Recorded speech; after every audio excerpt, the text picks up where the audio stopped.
We're here, and I think we're actually live properly. I didn't forget to hit it on anything. Twitch is going, Kick is going, YouTube is going. Stickman, okay, yeah, so we are live. Y'all can see. Cool. Mr. Stick, yeah, there he is. We got original art on the board today. Death Quadrant. There's Carrie B. You're here for now. All right. So Wisp, you were saying something about being at the end of a project. Let's see. Let me scroll up and find that. Da-da-da. Fighting the battle of end of project hiccup / cleanup. All the least fun bits are left for the end. Now, is this a personal project or is this something at work? And I'm guessing that's where you struggles at the end. So I was just... Oh, hey, there's Cat Lord. I know you're on your way to work pretty soon. Yeah, John, I just started shooting it off everywhere semi-recently. I just take the same stream and shoot it over to Twitch and Kick. But, like, I don't put much stock into either one of them, but if people prefer watching over there, they can. So, it is hand-drawn. It's very hand-drawn. Hand on a mouse. But anyway, yeah, so I was just talking to Glee about this the other day. Like, my struggle's not so much the end of the project, it's when I get the initial idea for something and I have a problem to solve, and I'm like, ooh, how do I make all of this work? And then once I figure all that out, it's like, okay, yeah, that's the idea, that's the plan. I don't want to do it anymore.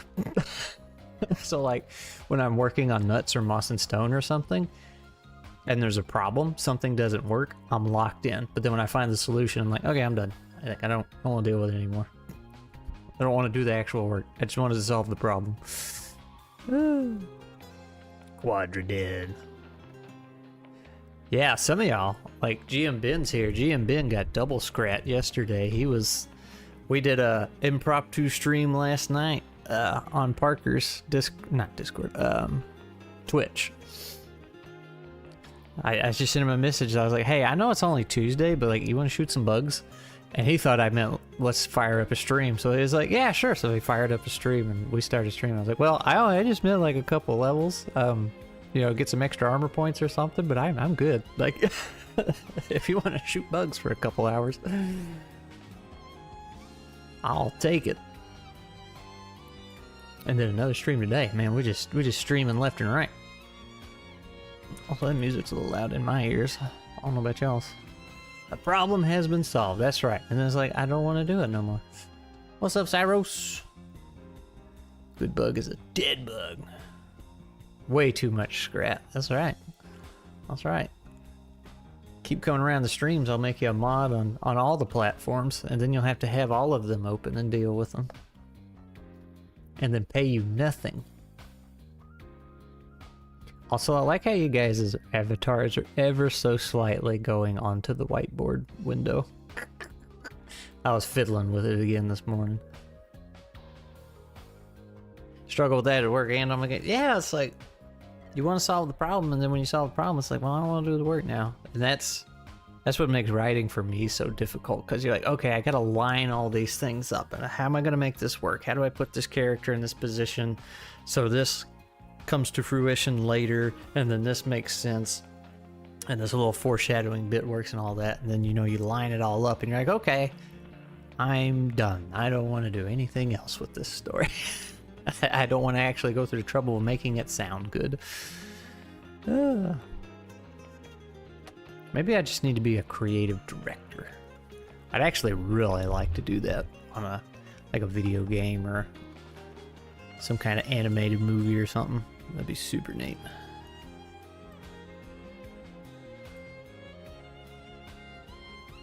Anywhere, and after 3 years, my college asked, where is it? I'm going mad. Twice Did's going mad. Also, John, if you're still here, Mr. John America, what's the deal with the YouTube ads? So, y'all should not be getting any because I always turn the monetization off on these things. But what you were talking about, like an ad coming to the side. So streams have had ads for a very long time, is my understanding, but a more recent change was like the dual view. So like I thought the stream was still going and you could still hear the stream, but like this ad just kind of came into view and was silent, and you could turn it on if you wanted or something, but I wouldn't be surprised if the audio overrode the stream. But none of y'all should be getting that. Because like I said, I turn the monetization off on streams, and you should be using ad blockers anyway. But you didn't hear that from me. So if you are seeing them, you will have to let me know. Because I did catch YouTube a while back. Monetization was getting turned on after the stream was over, which was like, okay, you know, it's like a 2-hour video. If you want to put an ad or two in there, skippable, that's fine. No, it was putting an ad every 3 minutes, just all throughout the streams. It's like, wow, that's terrible. Breathing is going to be a subscription service, so it might be. You never know. I really don't think I would be on the internet if ad blockers weren't. It'd be hard. So like I've used them for so long. I forget they're a thing. So, you know, it's like sometimes, you know, you get a new computer or reinstall your OS or something and you're starting from scratch and you forget and you hop online and go to a site and it's just like, I don't even recognize this place. It's just so different with all these ads. It's like, I don't know how you're supposed to navigate a lot of the internet without an ad blocker. What are you working on now, Scrat? Well, we're just getting started. We're talking about ad blockers at the moment. We might talk about a YouTube community post style of game. That's something I've been wanting to do. Did you use the app to talk on here? Oh, you can't do it like in the browser or something? That's weird. Lady Crab use YouTube with ads, and I cannot fathom not doing literally anything else. There's no way the videos are worth it. That's my thing. Like, we have... So my dad was in the tech field, we will say. And later in his career, you know, he started getting, you know, farther up the food chain and invited to all these, what's the word I'm looking for? Not events, seminars, things like that, and product demos. Dang it, what do you call that? Where like everybody goes to kind of like what E3 used to be way back in the day, whatever you call that. I have lost the word, but they would do drawings, like random drawings, and of course they wanted the business of who Dad worked for, so he would, air quotes, win a random drawing of some random tech goodie. So that's how I got a lot of hand-me-downs, and one of them was like one of those Google home things, and he's like, I absolutely do not want this. Do you want to try it? And I was like, I'll try it out. And it's kind of handy or whatever, but like I'm ready to throw it away. But when you tell it to play some music, it has the ads in it, and it's just like, how do you do this? So Glee likes it because she can hook her Spotify up to it, but next to the Google Home in the kitchen is just a little Bluetooth speaker that's mine, and that's what I hook up to when I'm cooking and play some music. So I have no memory of this place. Do people really watch YouTube without it? They do. Like, and I appreciate them. Like, I had people say, no, when I watch your videos, I intentionally turn the ad blockers off, or, you know, I don't watch it because I want, or I don't have them because I want to support the YouTubers. And it's, a lot of people don't realize, it's like, if you give your favorite, you're just a random YouTuber, whatever, $1, that's like worth more than all the ads you could watch in an entire year. It's like, that's what I was saying. Like, I appreciate the effort, but like, just throw me 25 cents and you'll be good. Speaking of terrible dystopian societies, I just finished RoboCop Rogue City. Oh, I finished that a while back. That was a very fun game. you could see where they wanted to do a lot more, but I feel like they just ran out of time and had to cut a lot of stuff. But it was still really fun. I enjoyed it. It was fun. Brave filters out ads automatic. Yeah, it does. Brave is pretty nice. I've paid for ad blockers for 20 years because I use YouTube in my teaching. Oh man, who pays for ad blockers? What? Not on mobile. That's weird.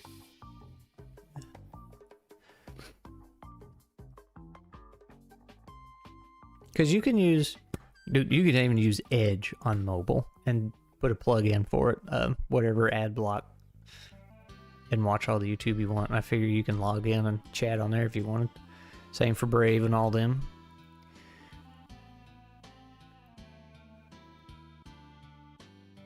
The every 3-minute ad is standard now. I'm just glad that most of the creators I solicit have but 1 or 2. Yeah.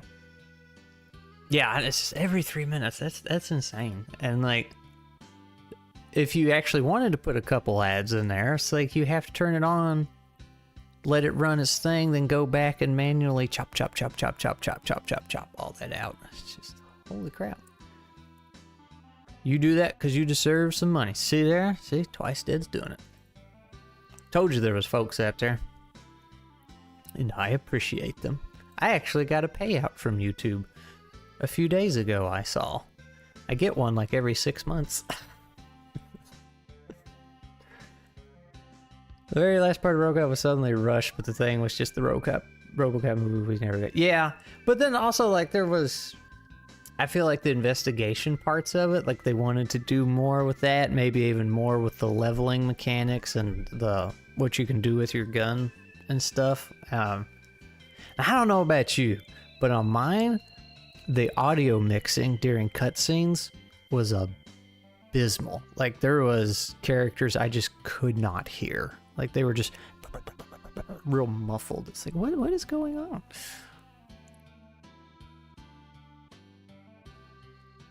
Is there one for YouTube? Yeah, there's a ton of ad blockers for YouTube that are free. Or you could just use Brave. It's all built in automatically. Let's see. Like I said, I don't have them very often. What are they called? I have Ad Blocker Ultimate and uBlock Origin. There's also a pretty nifty app specifically for YouTube called Enhancer for YouTube, but it's like visual things. So like when YouTube decides to roll out a hideous new layout, it's like, I don't care, because mine looks the same. But it also has some nice options, like always start with the high quality instead of saying you're on 1080p, but actually playing it in 240.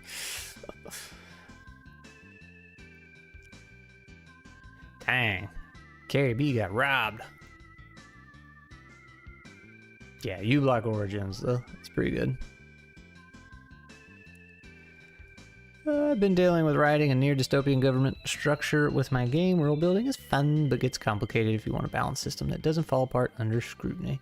Well, we talked about this a while back on a stream, or actually no, it was the stream where we talked about Bashkim. I think it came up briefly.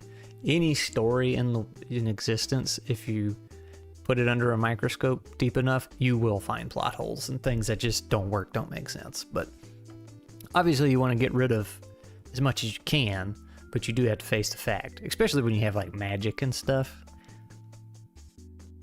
Something's not going to make sense somewhere, and it's going to be like, well, why couldn't they just do X, Y, Z? And then the answer is because then there wouldn't have been a story and nobody would have had any fun. So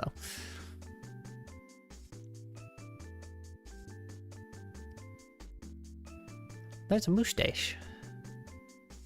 Still use premium. I listen with my phone closed, so anything worth having is worth paying for. And yeah, the whole game was polished, but definitely could do more. Maybe we get a sequel. They did have a DLC for it, I think. I don't know how much of a DLC it actually was. They say the muddle thing with audio sometimes has to do with not having 5-point audio to help separate. Maybe, but talking about dystopias, I find really funny how Bioshock Infinite got on the bad sides of both extremes with political. I still need to play that. I have them.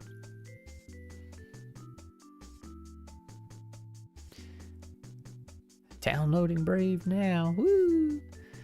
The right side got mad because nationalism would lead to extremism and the loss of liberty. The left got mad because the revolution is just as bad and will end up creating another totalitarian state. Totalitarian. I can read. I can pronounce. I'm gonna have Scrap murder my lore with review to find all the holes eventually. Nah, man. We ain't gonna do all that. Maybe. I don't know. Tell you what, mustache, let's do this. Let's put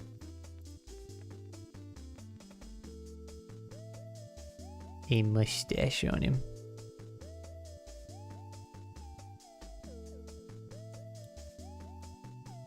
Woo. I can draw. Alright, now he's got a nice little mustache.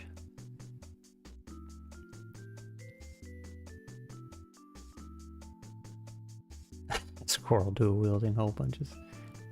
Learn a good little chunk of political philosophy as a side effect of my world building and Adventurers Guild and my games complex. Mishmash. Ooh. Get those mustaches everywhere.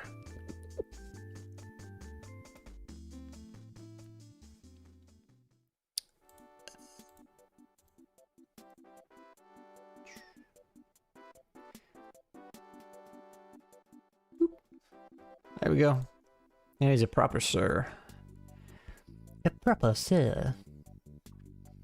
Hey, I finally recorded some audio this morning for my next video.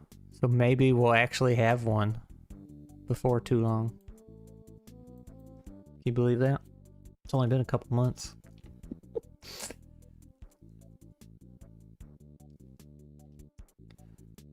I can't just say the guild is hegemonic, journalistic, big words, technocratic, authoritarian, utilitarian regime in the book and expect people to understand what that all means. Yeah. I keep trying, but it keeps breaking.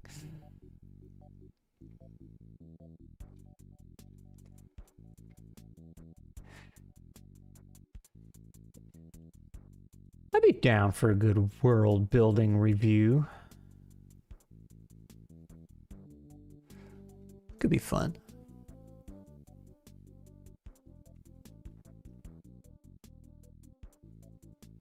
So here's another thing I thought about doing.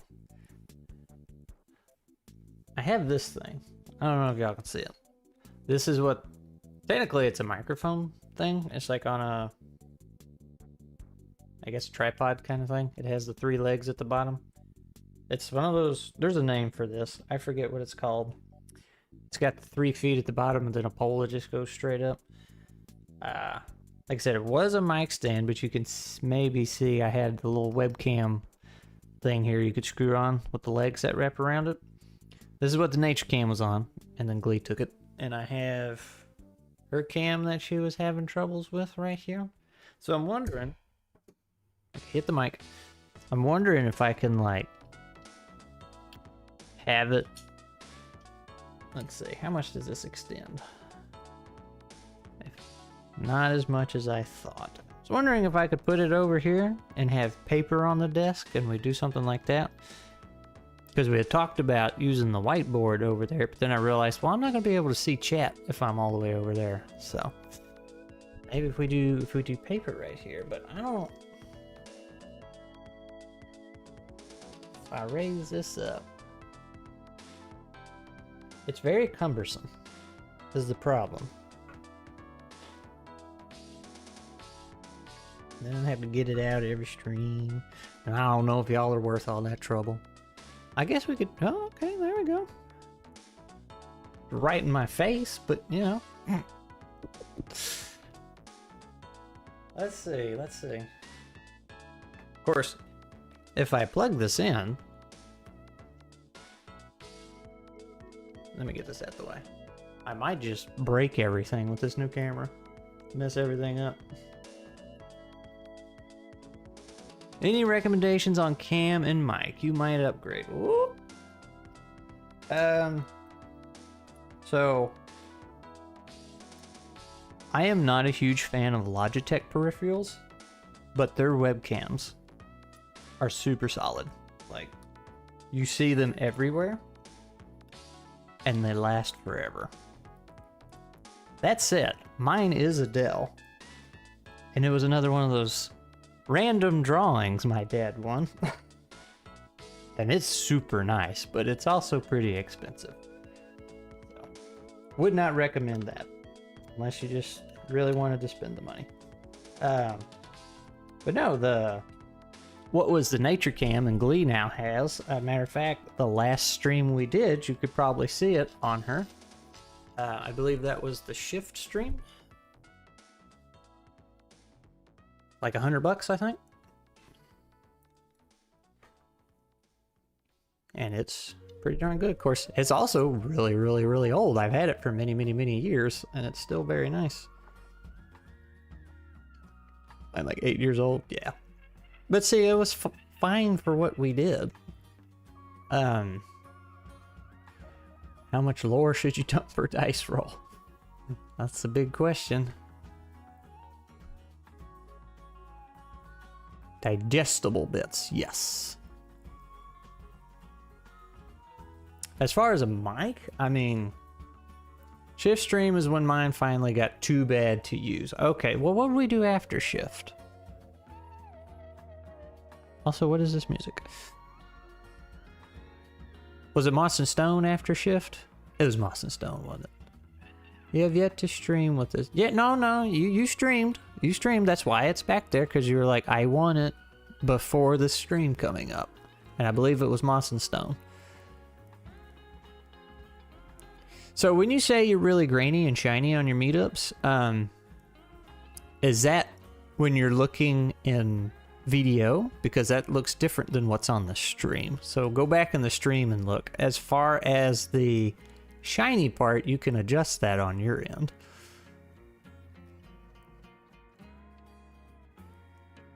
Digestible. Haha, nice.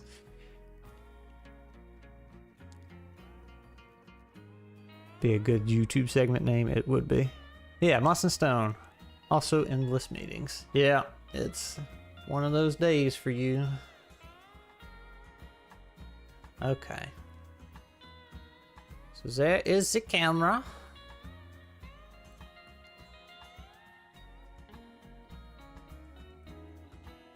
And actually, will this actually just reach over here? Okay guys, I'm gonna plug in this camera, and if everything just goes bad, hang tight.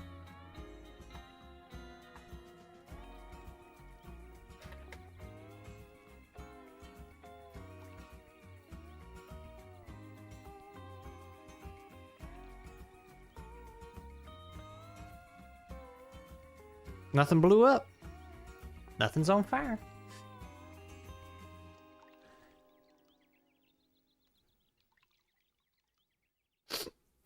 Okay. 1 to 20, you know what your character would know. Well, that's unexciting. No hiccups. Very, very good. Alright, so I hear some Kirby music. I like Kirby. If I put this here... Ugh, y'all are gonna see my dirty desk. Oh no, hang on. Let me fix that. Cat hair.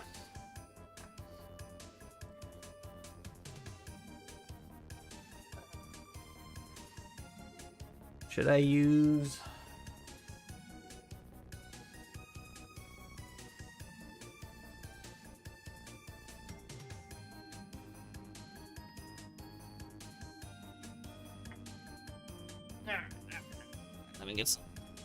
Let me get some paper out of here. Make sure I don't knock my drink over. Alright, there's a couple slices of paper. That's probably something I should try and do offline, but we're here, we're hanging out.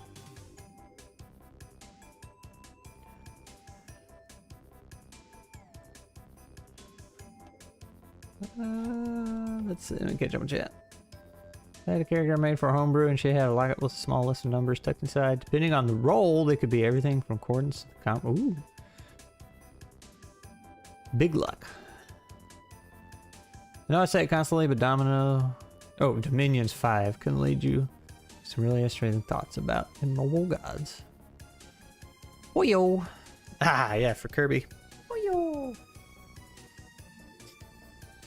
All right. I'm not a big fan of the camera right in my face. We might be able to do something with that. Actually, if I flip it,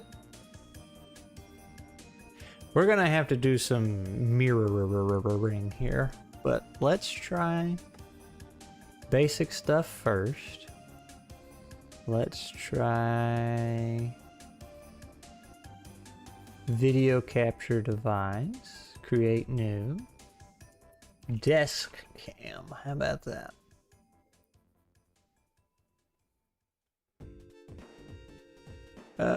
USB line. Ah! Looky there. Okay. Whee! Y'all got a crotch shot. Look at that. So the problem is going to be trying to line it up.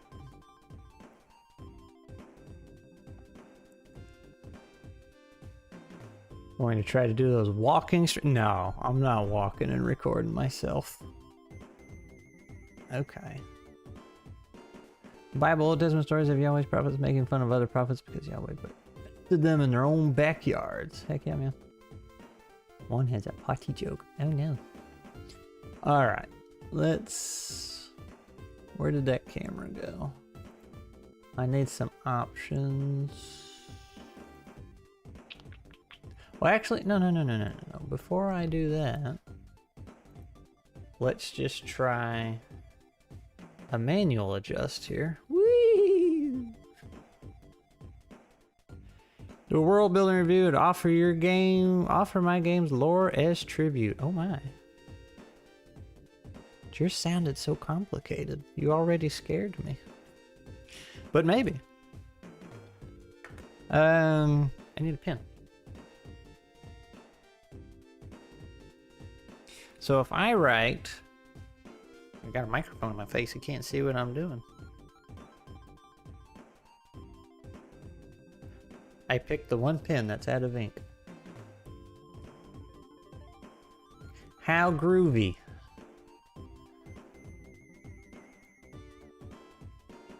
Okay.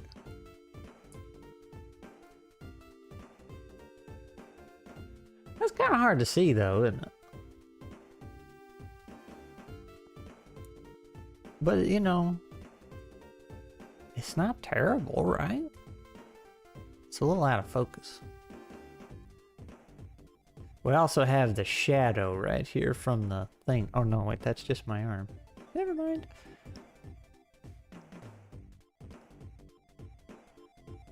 Lore put you to work, or put you to sleep.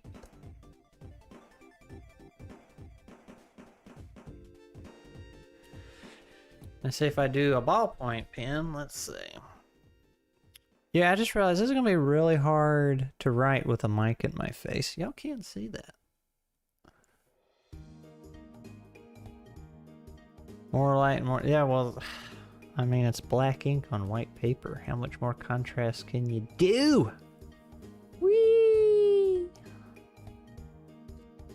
Last time I tried to do a little video on my desk, I had to get Glee to come back here and properly orient my camera. I don't know how she did it.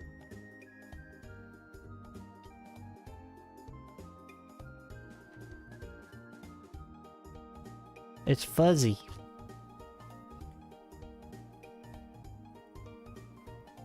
We're back, my grognards. Yeah. Matter of fact, if we put grognard. Y'all can't read that.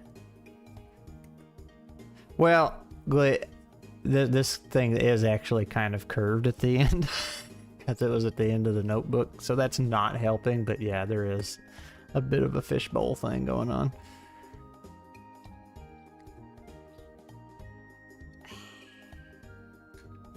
So if we come up, it doesn't really get any better though. It's still just fuzzy. I promise my handwriting's not that fuzzy.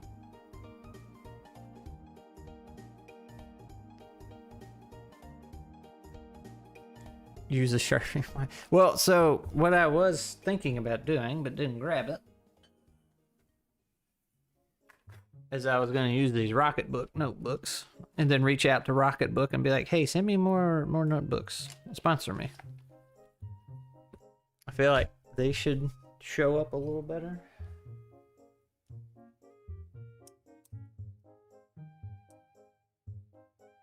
A little more bold. Well.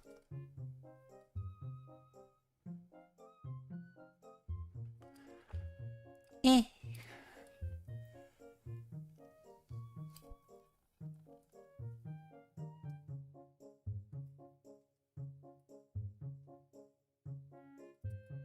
I got these.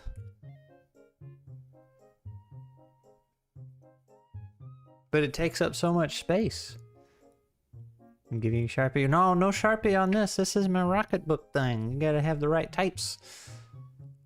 My lore is that there's trash and you're a frog. Any questions? Increase font size. One of these should be working. Well, I have a Sharpie.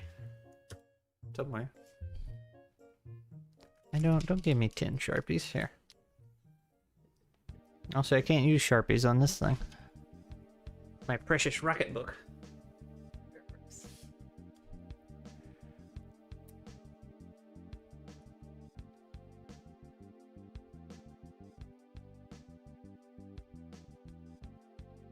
Hey! Now it smells like Sharpie. I can get high. She's throwing Sharpies at me. But see, that went through. I bled into the following page. And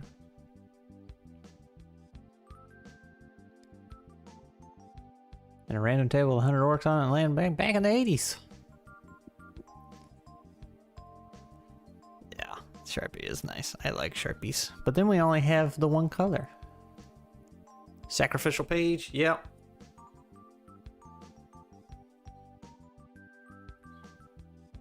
We'll... There you go.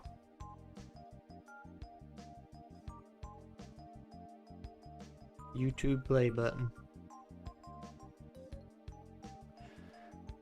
What's that? This is thicker paper. It's for mixed media, or you can just use the cardboard backing to use the lined paper still.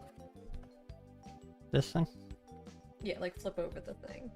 Oh. And then put that underneath, or you can use that paper. Oh, but it's expensive. Yeah, and it's been sitting back there for like 15 years. The trash came from before and there's no undoing it. You must find better use for it. Right in time for Scrat to get high. Woo!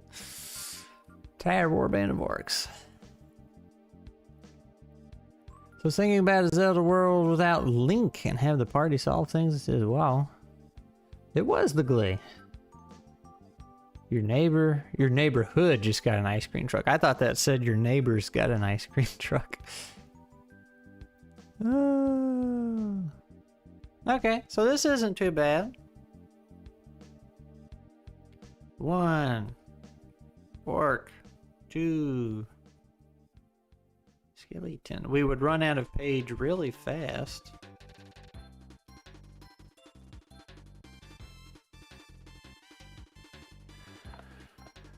But it's something to consider.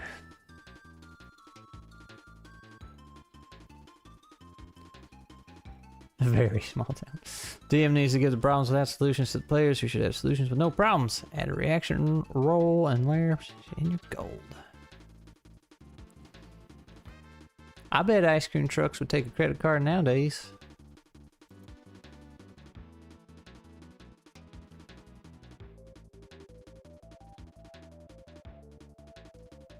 I feel like this one worked too, though. Well, it's that part anyway. Cool. All right. Well, that's something we can do. If we ever want to. Ever want to / need to. And the camera works fine. I don't know what's wrong with Glee.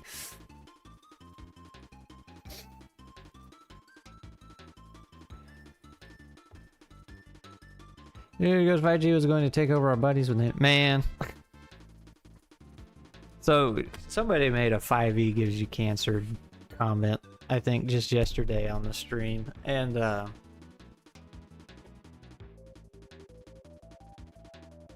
didn't get into it. Because I think we'd already been going for a long time. But since we almost just kind of started, I can tell you the story now. It was a seizure hazard. So when Glee got in a wreck, for those of you who didn't know, a few years ago, Glee got in a pretty bad wreck. And the sheriff's office called me and was like, hey, your wife's here. She's fine. She's a little shook up. There was a wreck, blah, blah, blah, blah, blah. So anyway, there was this point of contact I had with the sheriff's office. And there was some lady. And, you know, she was super nice, super helpful. She was like, it's okay, you know, she's fine. We got her taken care of. We're just going to take her to the hospital. You know, making sure I wasn't freaking out. And I was just like, okay.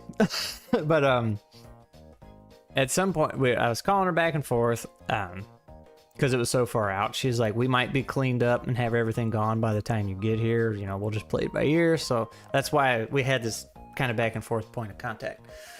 So at some point, she was like, well, we got pictures, a bunch of pictures of the wreck before it was all hauled off. And I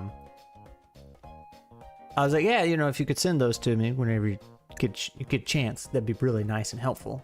And she's like, yeah. Well, you know, when I get back, you know, that's what I'll do. I was like, okay. And then a couple days, like, I never got anything. I was like, hey, did you ever send those pictures, or did you forget? Because, like, I haven't gotten anything. I just want to make sure you sent it to the right number. And she was like, oh yeah, I sent it. She's like, I'll try it again. But you know, she said, but you know, I had my data turned off because I don't like that 5G when I keep it in my pocket, because you know it gives you cancer. So I usually have that turned off. And I was just like, this is our law enforcement. I just played along. I was like, yeah, man, yeah, you gotta watch out for that 5G, man. It'll get you. Kill you dead. The work I must do calls to me. Farewell, and check out Cultist Simulator. Ooh. Oh, is that the video game? Somebody shared that with me a while back. If it's what I'm thinking of. And it looked really fun and really stupid. This is not what I thought. Okay, this is a tabletop game. Okay. There's some goofy game you can play where you like start a cult, and it's not Cult of the Lamb. It's very silly looking. Dang it. I can't remember what that was called now. All the responders did an excellent job of maintaining calm. They sure did. I assume. I wasn't there. Popcorn trucks. The only actual truck crashed, but we have bikes with a popcorn maker on the back. Hey!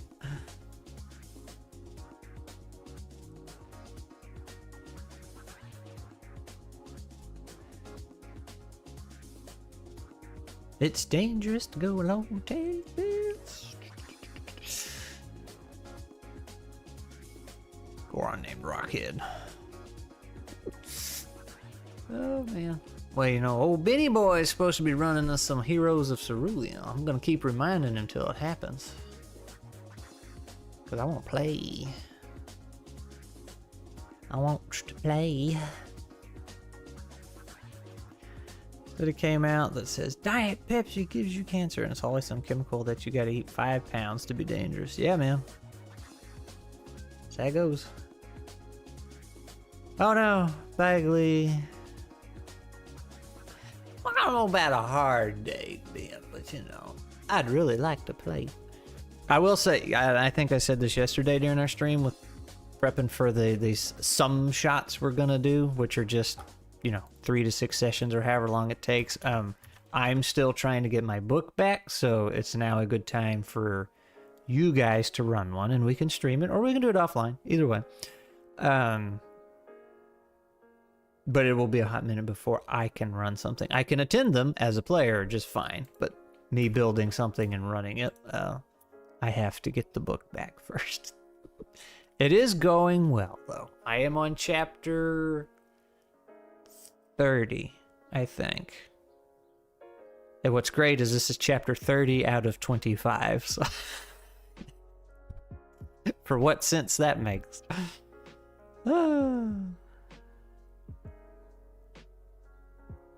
Was that a music reference to Starbucks? Yeah, it was. You can't survive with just your sword and your wits. You'll need a magic weapon that'll never ever miss. It's dangerous to go alone. Take this. Such a terrible, stupid song.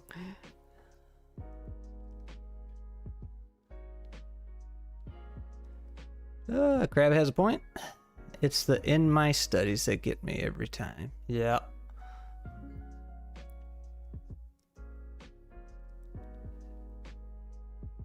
We gave only Pepsi to rats for 6 months and 4 got cancer.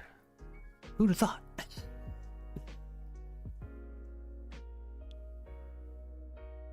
The rat whacker. Not expecting Starbomb from you.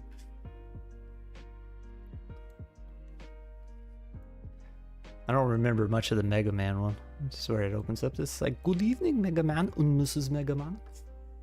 I'm Dr. Wily, your therapist. Starbomb's actually touring. I think they're going to be in Nashville. Was one of their stops. Acts 2. Very crunchy, but so very comprehensive. Interesting. Yeah, Cyros, I know it's still floating on that sticky note, staring me in the face every morning. So it has not been forgotten. #1 cause of death: being alive. It's worst. It's the worst. Written the same thing, but in salmon and trout, testing antibiotics on fish and killing. The turn of frogs, gay. Oh, that's a classic. You want a campaign but don't want to run one at the moment? Well, we're talking about like real short things. Like I said, 3 to 6 sessions.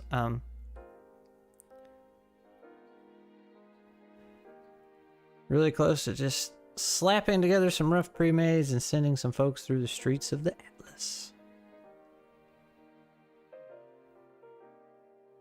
You know. Oh.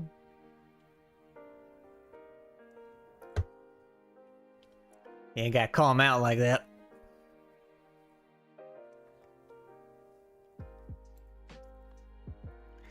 So, what I was saying earlier at the beginning of the stream, Dark Mecha, you're tired of it. Hey man, sometimes you just gotta do it. Moss and Stone has hit the 1 year mark of development, and it's just sitting in the testing phase now, so.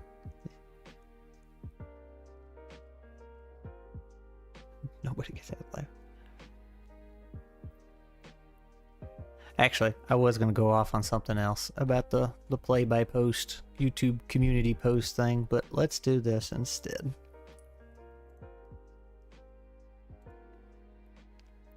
Because it's what I needs to do.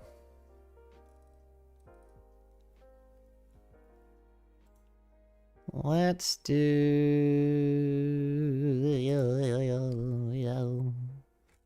Actually, let's not do that. Let's...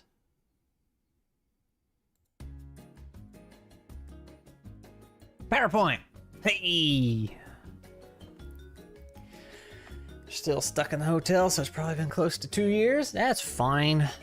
Technically, I made nuts like 5 years ago, and it's just been sitting there.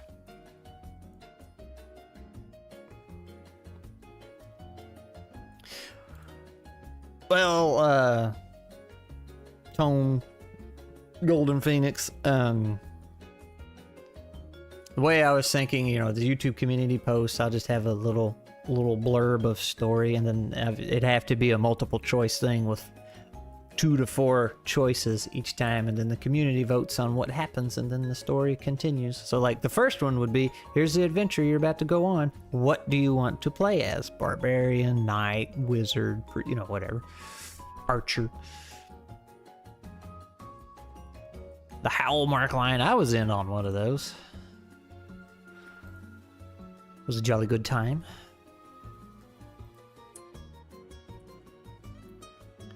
So Glee had the good idea that we should make a 1-year Moss and Stone community post. So let's try and make something. I'm outsourcing my work to you guys, so I can make a thank you post for you guys. Oh, that's how you do it. It's got to be, well, let's see. We were thinking Jack. But we also had a fun idea for our mole.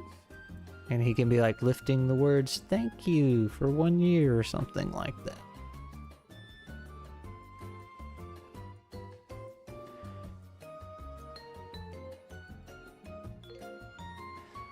Whatever this is, I don't know.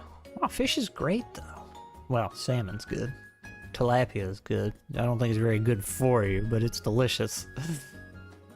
Happy birthday, Moss and Stone! I'm going to post your community sword. Mole mage. Lifting the word. Yeah, so I don't know how to do it. I might actually have to get her to make that one to make it look proper.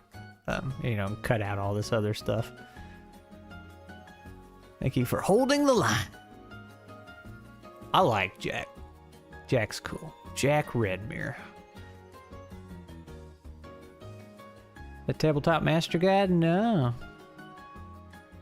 Don't think so. Pretty sure he didn't. So see, let me show you my superior design skills here. Not even design skills. This is just my superior image manipulation skills in PowerPoint.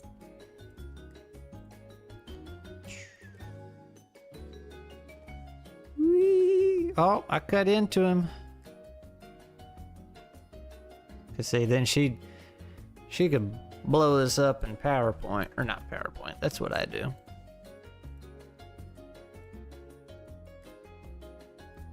There we go. We got rid of the rocks. That's how I do things. Jack Redmere, he's a character I made for Moss and Stone. I had this one shot. It was a caravan escort, and I added some people, NPCs, groups, and whatnot. Much more story inclined based instead of here's a dungeon, let's just go test out the game. And Jack Redmere was one of the characters, but then as I was building that one shot, it's like, man, I want to make a short story out of this. So I just kind of went off the side and did my own thing, and for a few days or so, you know, I was just working on a little short story, and I really liked the short story. It was about the one shot, you know, the caravan escort and everything, and Jack Redmere was a very prominent character in that. He was the mentor character of that story, but real close to being the main character. It's trying not to toot my own horn here, but it was like I thought it was a very fun, short, quick little story, because like it has a handful of characters and most of them have their own arc and journey they go on. The main character's a squirrel, because of course, but like the squirrel is a coward, and that's what he has to overcome in his journey in this quick little story. Jack Redmere is the experienced mentor, so he is already grown, and something happens during this story that he has to deal with and overcome during that short story time period you have. And then there was a rabbit / hare. She had a little bit of a journey to go through, and then there was a mole they had with them that had a journey. Well, actually, I'm sorry, there was the badger. That's what I meant. The badger. He's only half of the story, I think, or 2/3. And then he splits from the party because he found where he needed to be and it wasn't where he thought it was. So that's his journey. And then one of the moles they acquire, if you remember that one shot and how it went, they acquire one of the moles and he has a journey he goes through too. So it's a nice compact little story, and I could blow it up and make it have more detail because it's pretty fast. But it was supposed to be just a short thing. And if Moss and Stone does well and the Kickstarter does well, I would love for that to be a stretch goal, like a properly formatted, edited, written short story, complete with illustrations from Sean Bova. So I think that would be super cool. And if that took off, you know, writing in that world was super fun. And I don't know if it was super fun because I just finally got out of my universe that I've been working on for so many years, or if it was just a really good world. So I don't know. Oh, Glee said give her hedgehog. She's got 5 minutes, but she said that like 5 minutes ago. Give it to her anyway.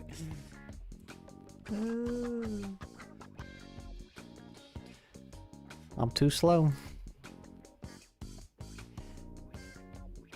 I did, Carrie. That's some improper editing on my part, so we just slide it over. Woo. He still got his toes. But... When are you gonna run some nuts? I feel like I ran some nuts or no, that was Monster Stone.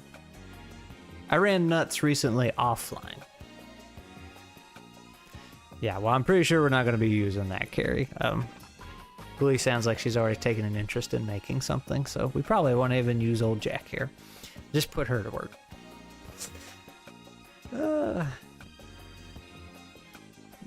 Could use the vulture, too.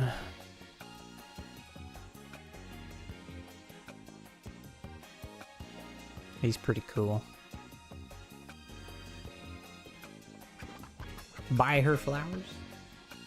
Probably be taking her out for Chinese food tomorrow, or maybe tonight. But I guess my brother's in town, and that's why we're going, and that doesn't count.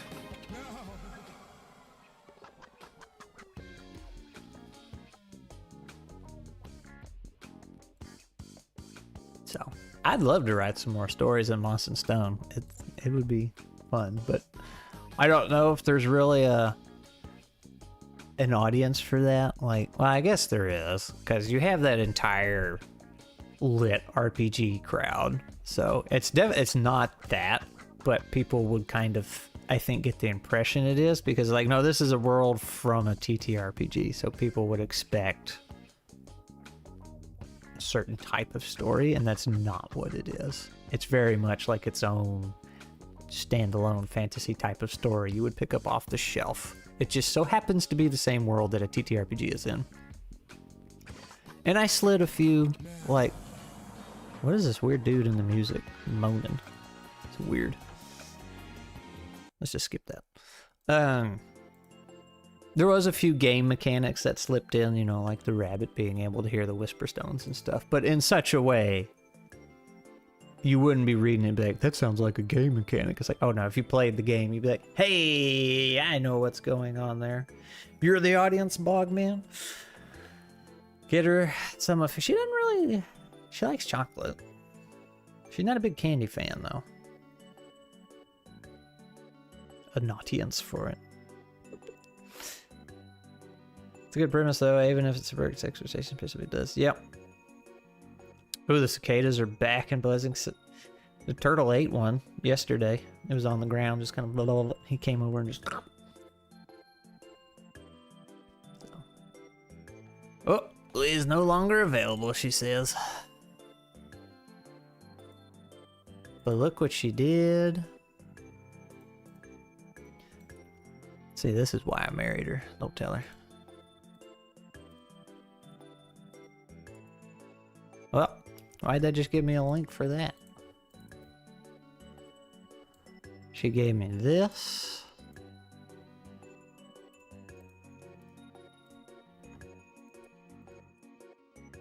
She gave me this.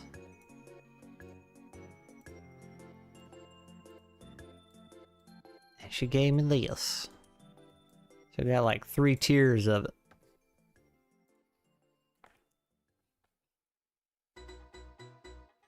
Love to see a book called Memoirs of Jack or something. Basically, Jack is always there, but it's more like stories of his companions. Name of the players, and they play through the scenario. Right, Lord of the Rings from the point of view.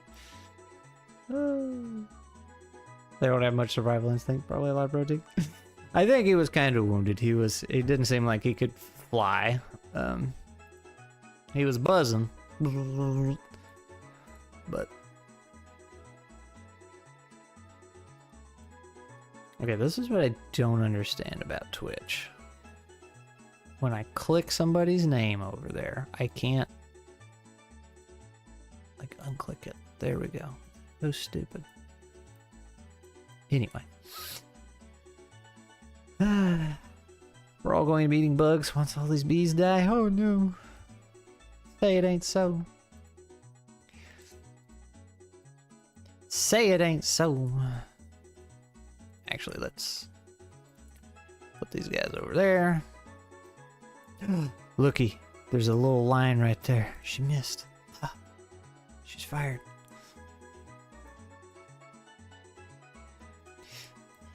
So the idea we had was like, you know, high-res Sean Bova, properly drawn thing, and then really abysmal PowerPoint word art with the words "thank you." Might be moving in the next few months. Oh no! So everything is all up in the air, and I'm just trying to find something to work on. Very snoozy times without a project. Cicadas sound like an hammer. See, I have completely tuned cicadas out. I forget they exist. And I think I've told this story before, but there was a buddy I worked with who was from overseas, and he came over here when the cicadas were going at it real good one year. And we went out. We left work and just went for a walk, and he was like, "What in the world is that noise?" Like, he was freaking out, and I was like, "What? The cars?" He's like, "No, you don't hear that? It's like bugs screaming or something." And I was like, "What the hell are you talking about?" I just completely tuned it out. Mosquitoes are pollinators too, and we'll have lots more of those in a few years. Oh no! I mean, I guess the dragonflies will like it, but...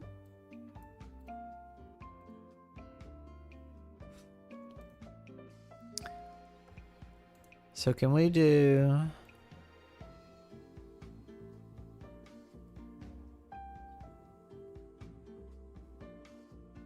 Alright, let's do this. Let's do this. It's got to be Comic Sans, right?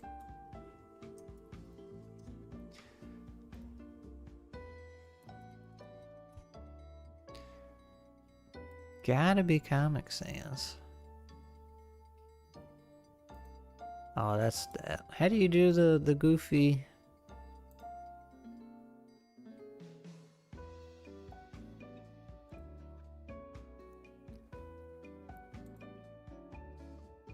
Transform. Here we go. Goofy looking. Let me put it somewhere where I can see it. Oh, well, that's not where I can see it. Put you over here.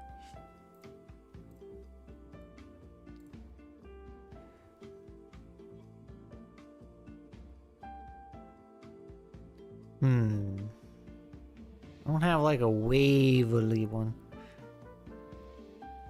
It's been weird down here because the love bugs have been so absent.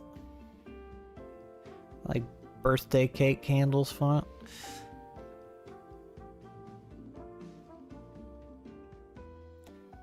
Simple stone with a flat surface would work, like black with the words engraved.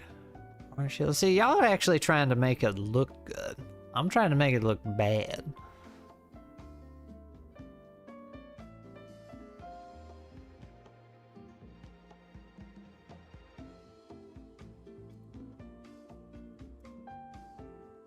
Maybe not that bad. Should probably just let Glee do it though. A bajillion of them. Word art that shit. This is right, exactly right.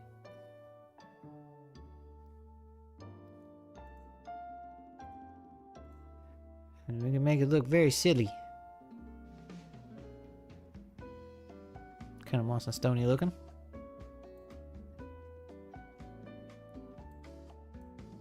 I still don't like the way I wanted something like. Rah! We did this. That would just look terrible. That looked terrible. I don't even know what's going on there. Oh, God.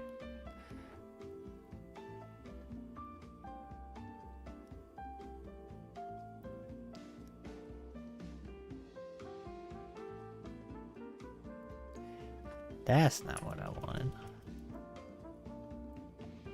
This is something like... Oop, not that. You have the letters kind of floating around.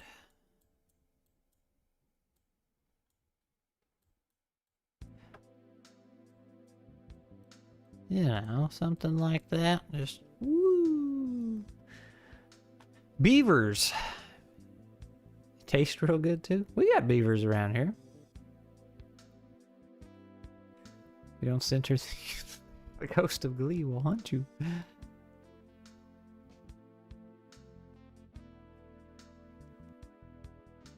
I remember I was looking, it was wasps. Germany had a huge wasp problem at one point and had to like wipe them out. Also, I really like this track. It's a good one. I don't know if y'all can even hear it. It looks pretty low. Muskrats? No, I don't think so. Can you hunt beaver? Yeah, I'm pretty sure you can just shoot them all you want. Like, nobody cares. I don't think we have any laws for that one. I feel like the only thing you're not allowed to shoot is deer. And even that depends on the type of land you have.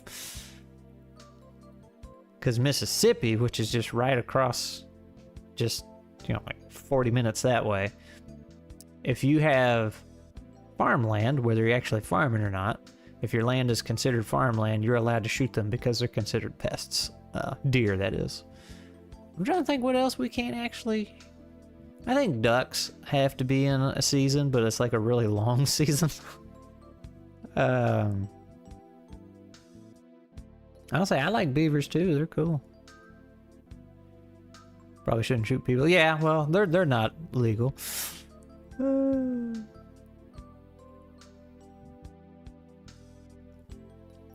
There was... This is the kind of town I lived in. There was...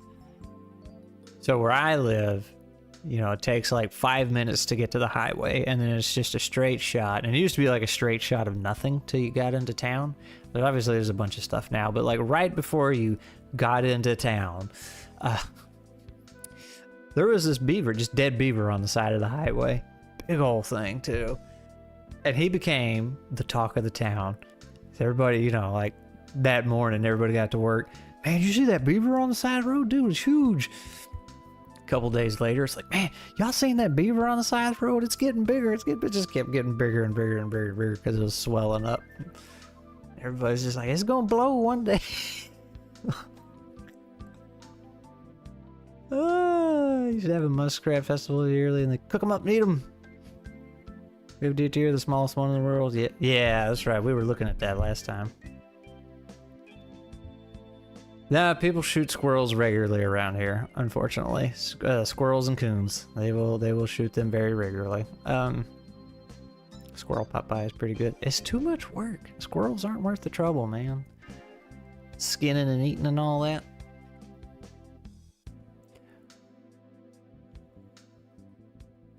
It just ain't worth it. Have you seen Jimothy?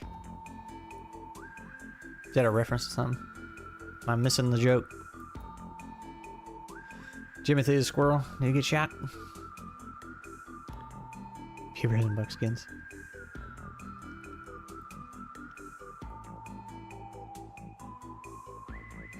Yes, you are. I am. I feel like I'm missing it, so. We can turn the music down a little bit. There we go. Invasive coons. Man, I got a coon that comes by the window every so often. And a possum. Matter of fact, I got a banana to throw out for the possum today. Hello, cat. I hear you down there.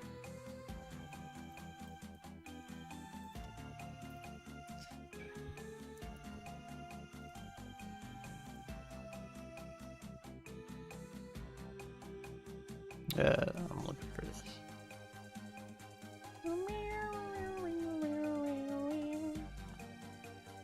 How come this is so much lighter? Oh, we'll figure it out.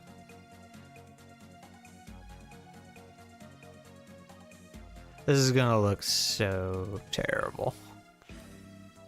And I'm gonna love it.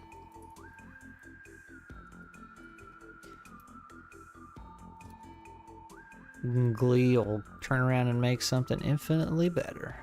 But then it wouldn't be PowerPoint art.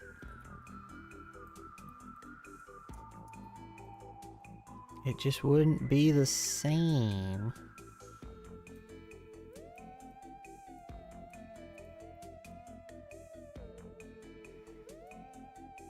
Let me just do this.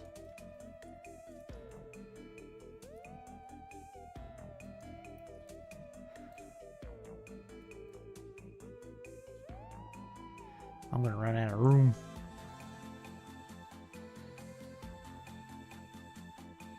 Jimmy Z is a cryptid based on a weird picture of a raccoon.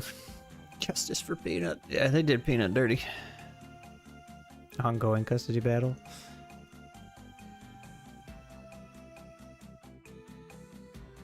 Here, the YouTuber Aggro Squirrel narrates. He reads sci-fi fantasy stories, usually high fantasy stories. Is that what HFY stands for?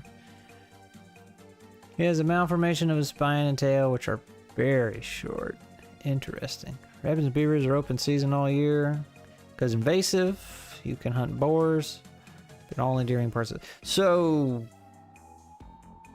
you know, now I'm thinking about it. I guess we do have more seasons. I remember, was it Arkansas? Was it Arkansas or Texas that had a ginormous boar problem? I think that was Texas for a little while. Tennessee hunting seasons. I guess turkey would probably be one you gotta watch out for. Alright. We do that. And then summary of Tennessee hunting and trapping season dates. Alright, we got deer. We don't have elk. That's where I'm at. Archery only, muzzleloader. We don't have bears where I'm at. Turkeys, we have turkeys. Game birds. I don't know how you say that. And quail, migratory birds. Crows. No limit on crows. You can just blast them to kingdom come, I guess. Geese. Duck season. Yeah, there we go. Falcons. Small game.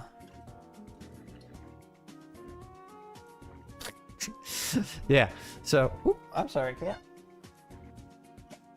Woo, I accidentally kicked you. So squirrels you can hunt from August of this year till March of next year. They have a very small window of when they're not getting hunted. And you're allowed to kill 10 of them. But I assure you, people are killing way more than that. Rabbits, they got a pretty long window. Beaver, year-round. Coyote, oh yeah, coyotes. We do have coyotes, so... Yeah, those are year-round. I am no limit on that. I am not surprised there. They can be quite problematic. Groundhogs. No limit on groundhogs. Or skunks or armadillo. You can't hardly drive anywhere without seeing an armadillo squished somewhere. Foxes got a limit. Minks. Hey, we do have muskrats somewhere in Tennessee. Looky there. Otter. We don't have otters. What is this list? Raccoon. Private lands only. All year round.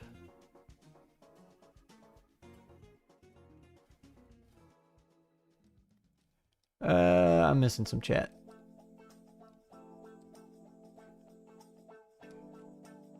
Rabbits. Oh no.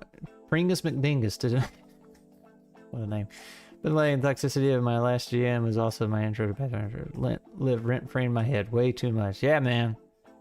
Gotta get rid of that. Ah, I got you, Saros. Texas has a big problem. Can basically kill them however you want without a license. Yeah, I was gonna say, weren't at some point they on helicopters like gunning down boars?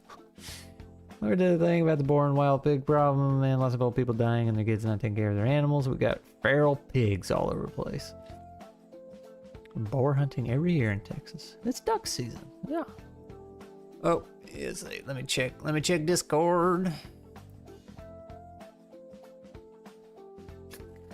Gee, Ben got a screenshot of squirrel season. That's Jimothy. Wow. He is super messed up, isn't he? Be a Jimothy. Man, yeah, he's and got like super long legs. I've seen dogs like that. That's so weird looking. See you, Glenn.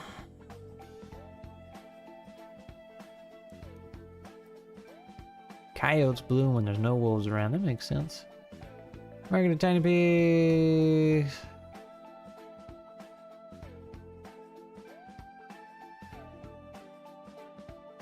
Alright. What else we got on here? Opossums. Bobcat. We do have bobcats. Bullfrog.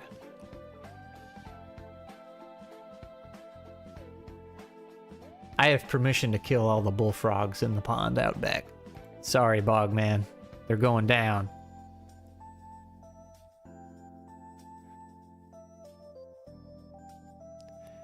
Oh, we got another... I like how that didn't even come through over here, I don't think. It sure did not.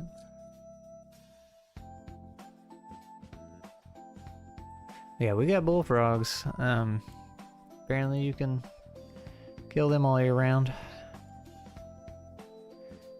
Salt your mac and cheese too! So, I used to have... Oh, hey, there's a woodpecker out there. That's Fred. I used to have this dog. Big old dog. Just wanted to play all the time with everybody and everything. And we had those frogs in the pond. Big old frogs. And of course, she'd chase them around and want to play with them. So very frequently, I would come out in the backyard and find a giant bullfrog about this thin because she had stepped on it. And, you know, he was just out like this. And I know it's terrible thing, but like, it was also hilarious looking at the same time. Because I really don't like frogs.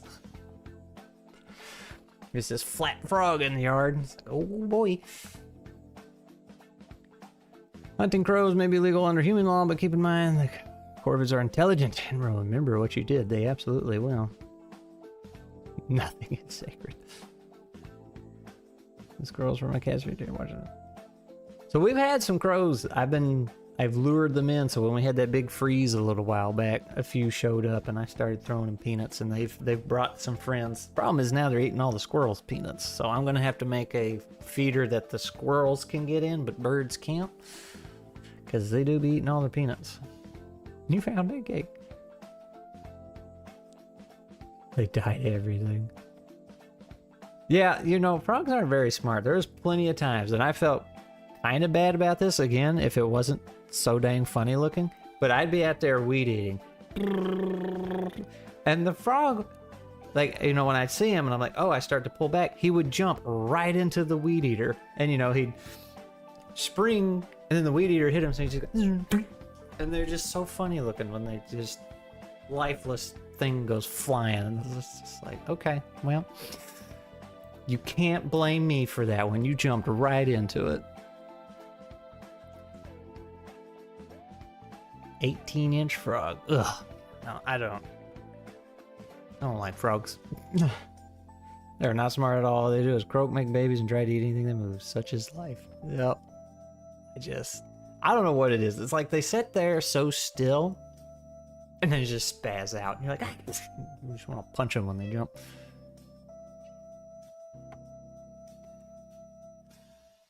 Hi, cat.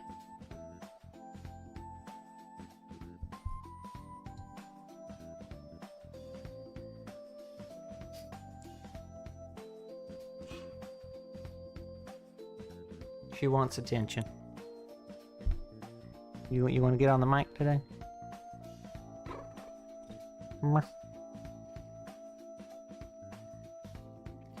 Wolf dogs. English Mastiff. Dang.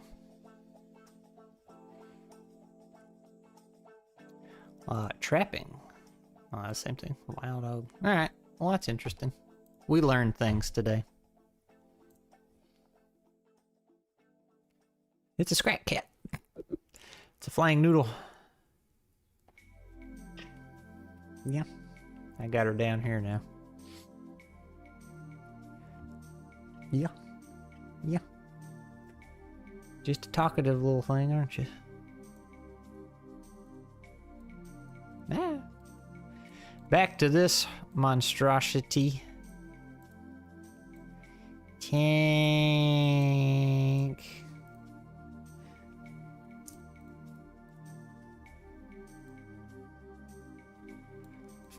So dumb looking.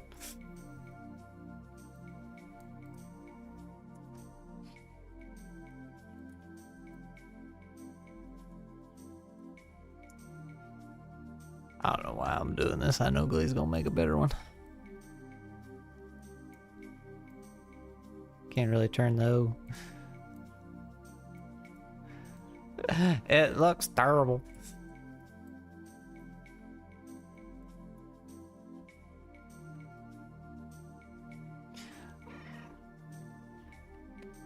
You don't make those words weird. Yellow, purple, red, rainbow. You're missing the awkward vibe and add shadows. You don't care for squirrels. They eat all my birds. They do each. Well, I say that. They don't really bother our bird seed because I put peanuts out for them. Make them 3D, but not all of them. Alright. Now, I should make the background white because I don't know what color it's actually going to be. I don't know if it's actually going to be that green color.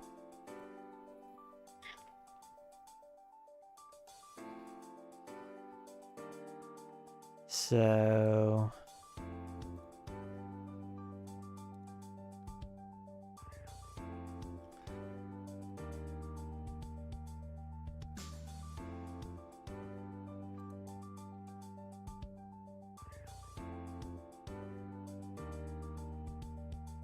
Oh, they already had one on there. Doesn't look like it.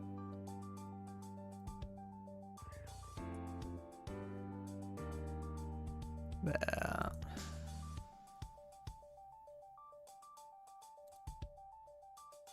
that's not what I want.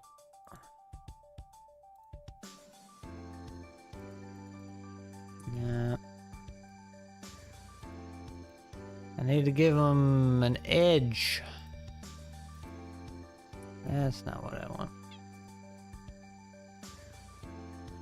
And that just...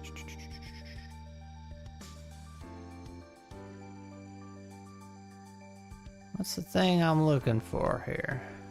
Whoa, that's weird.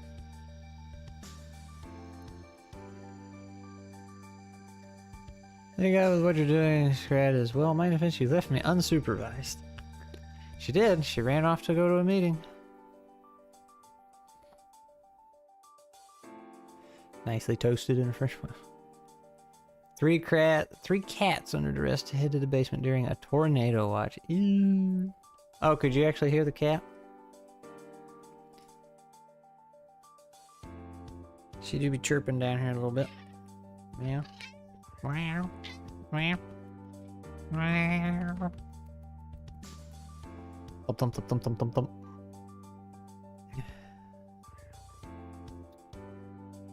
I thought there's... What am I... Shape options? That's where I was. I thought there was a thing.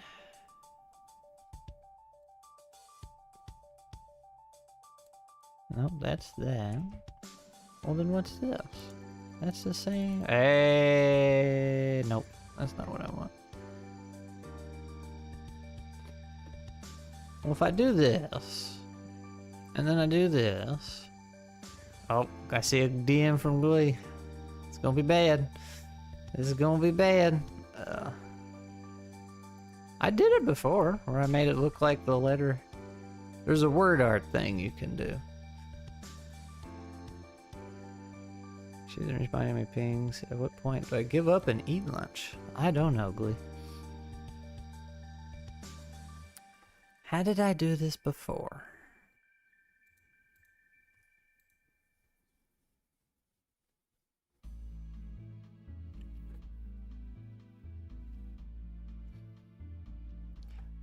Let's see, what should I tell Glee? But I figured you'd make a better one.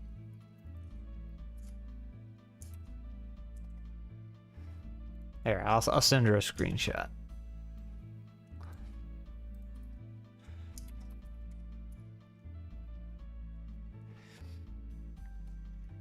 Give her an aneurysm.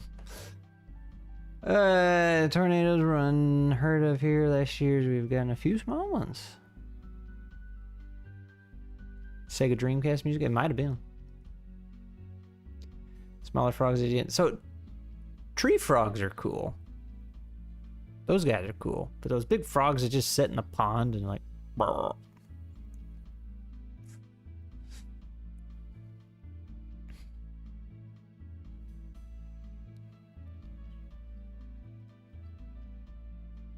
Storm was wild last night.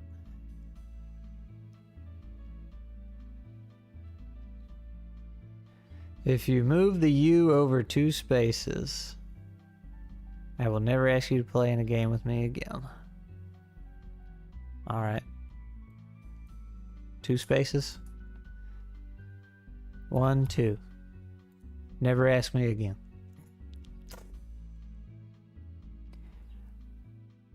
Not a big fan of them. I love thunderstorms. The precious dumb bullfrogs. We got some big ones out there, man. And they just...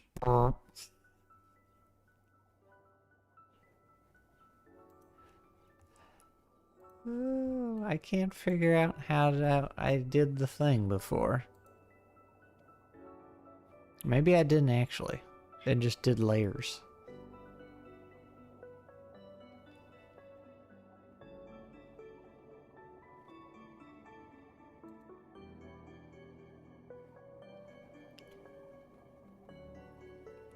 Kitty.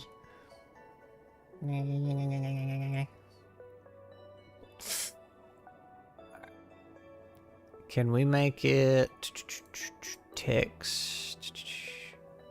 What's a pattern? Bye.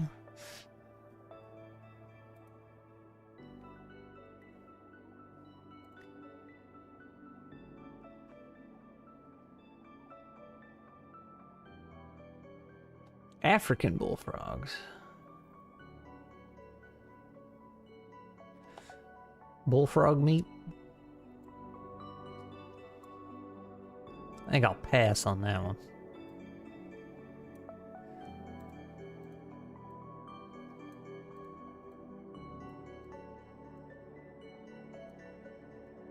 How do I make it look like it's moving? What?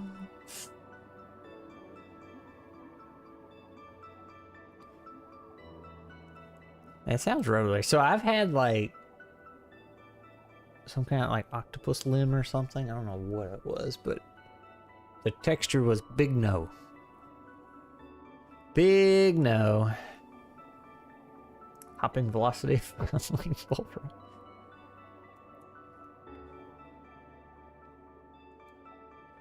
An African or European bullfrog.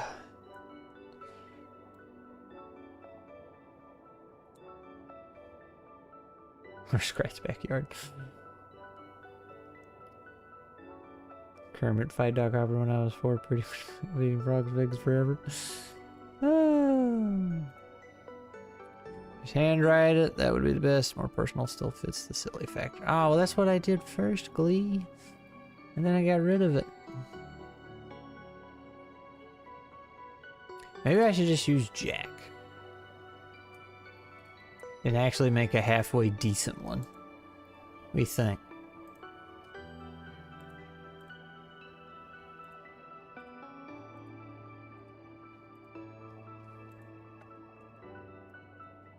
Put those over here for now. Do it.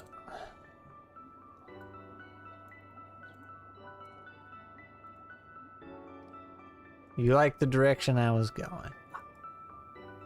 Maybe that's a sign to abort. Well, we can make both and then we'll pick one.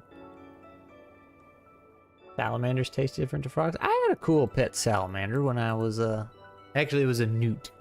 It was a fire-belly newt before they were not allowed to be pets anymore. He was super cool. He was a social little guy.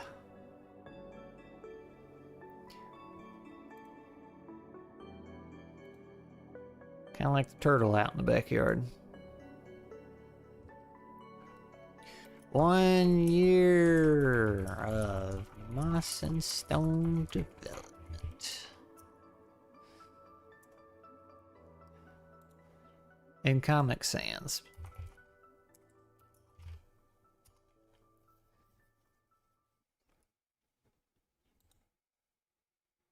That's a little hard to see, but what if we do this?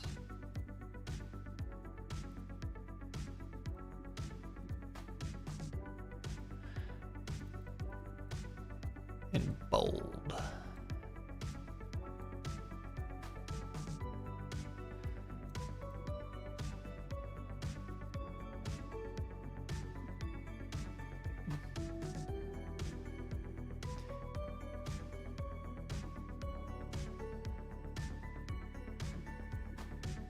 Types of frogs I don't like. Froghemus. Blinks the Times Weaver. Magma Rhino Toads from Hightail. Oh, is that what those things are called? So me and a buddy have been playing Hightail. And yeah, the frogs, those frog things are just awful.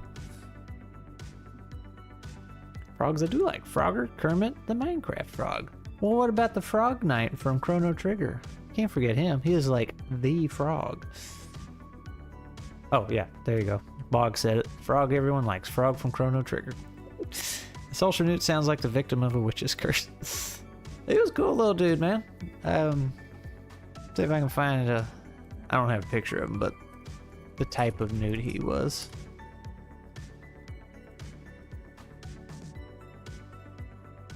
Oh, maybe I got it backwards. Okay, the fire bellies were what I got after him. My bad. I lied. Okay. So this is a fire belly, apparently. I had a couple of them after the fact, so... Okay, he was just the orange belly then.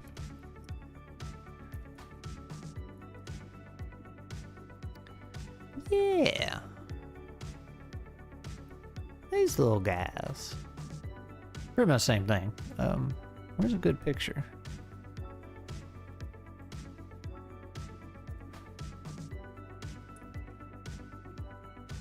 He's just kind of a brownish color on the top and just solid orange on the bottom. His head was much flatter and wider than these other guys. But he was, you're not allowed to, or pet stores aren't allowed to sell them anymore, I guess is the thing. But I got one like right before that happened, not knowing that was gonna happen, and he was super social, man. He loved coming out and hanging out with me and everything. Whereas these guys, I had a couple of them, and they didn't care for anything. They were just like, no, I'm just here, give me food.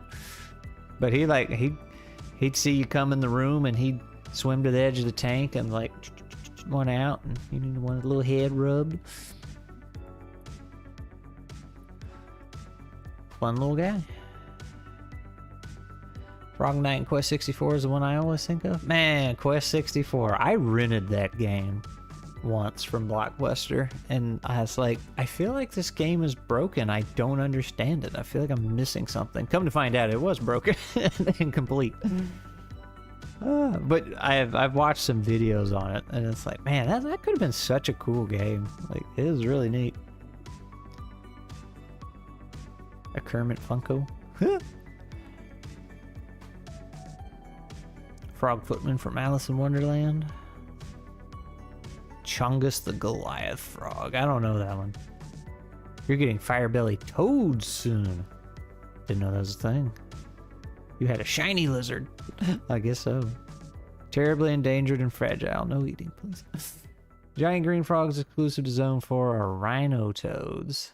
The red variant, which you will probably encounter first, are Magma Rhino. Yeah. They're I don't like them because they just yeet you everywhere, and it's a bit annoying more than anything.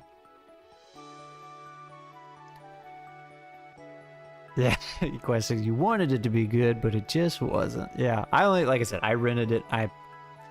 Maybe 30 minutes tops, and I was like, something's not right here. And I saw that as a little kid. A game with a fan translation where you were a prince that could be a frog or snake? Interesting. I am slightly judging.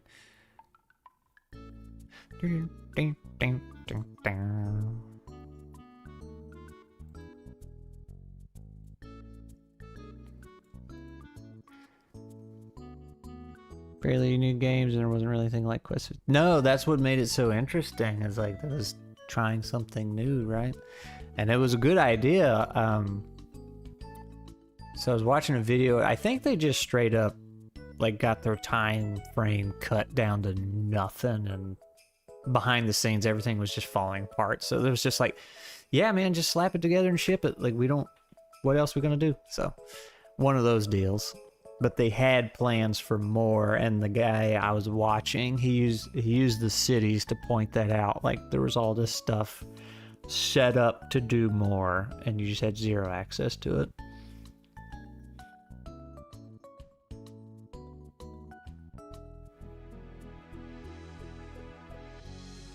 Folks will argue, but a lot of popular modern games owe a heritage to it. Think so? I feel like there was something I played that was probably not now, but was fairly new at the time. That was, when you played it, you're like, oh, this is like that Quest game from Nintendo 64. I can't remember what it was now. What was that one with the cards? It was on GameCube. Lost Kingdoms? I think they made 2 of them. I played the first one and it was super fun. It was a deck builder, but like you ran around on the map and you had different types of cards. So when you pull the card, it would just do an attack instantly, or you could summon something with the card. So not really a card game, but that's how you like got your attacks and stuff. I super liked that one. That one was fun. Korean no Tami Niki, known in English as the frog. For the frog, the bell tolls. Most tactics strategy RPGs were grid-based, but it was free running. When you first encounter a new type of MC, you collect a memory and a small pop. Yeah. I think I missed it at the time when I found the lava toads or whatever they were called, because there's like 3 or 4 other things trying to kill me all at once. And I just never went back and looked. Earthbound 64. Oh, man. Story was told in between cutscenes, but an open world strategy RPG. I mean, oh, okay, strategy RPG. I'm sorry. Never mind. Never mind.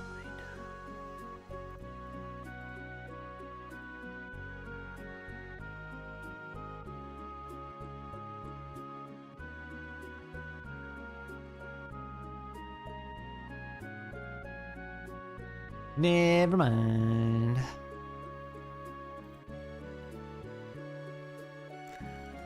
Okay, so what if we did do... Oop, that's not what I wanted.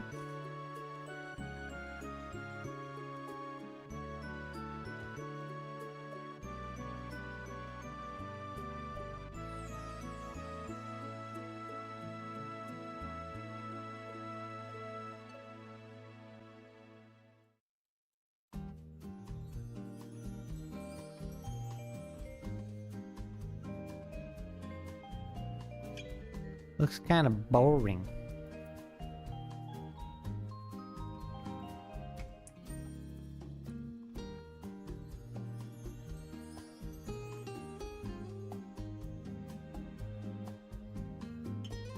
Do I have? I have them over there too. All right, there it is. Toss and loan. Yeah, you can. Silver. We felt like we were kind of running out of things to do, so we haven't played it in a while. Because I mean, I do like Hightail and everything, but there's really nothing to do at the moment. It's just like get a better pickaxe. That's all we were doing. So we got up to the red ores is what we were getting, and we were like, yeah, let's come back when they drop chapter 1 or whatever. So I'm excited to see where it goes because it is fun. So we started playing EDF. That's my game right there. EDF is like a game I love and hate at the same time. Hey, cat.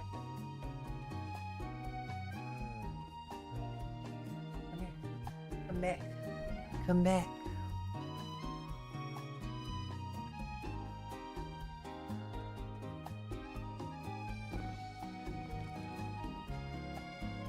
You would be silent. You were screaming just a second ago. Tears of the Kingdom? No. Bubble Lane from Super Mario Odyssey.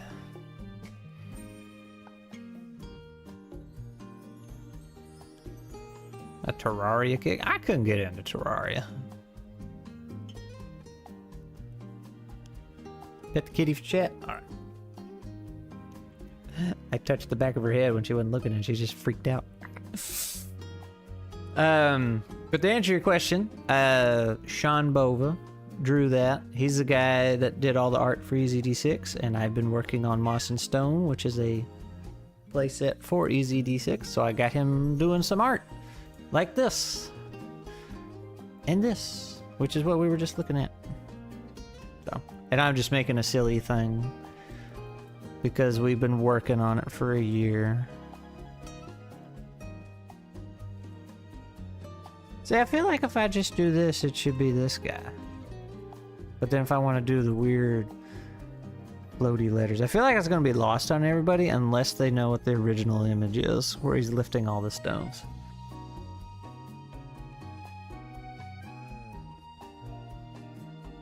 Spawn an NPC or structure and creator. Do keep in mind that some mobs, items, and structures have 2 names. Oh. Okay.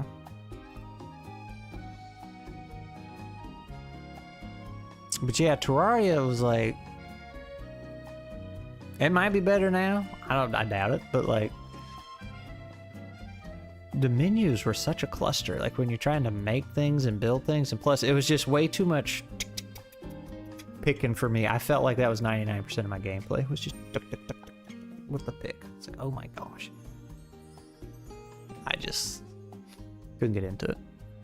And then there's a group of friends I did play it with, and they knew what to do, which is a whole other conversation and pet peeve of mine about games needing a tour guide, basically. But even then, like, it was definitely more fun, but it wasn't that fun for me.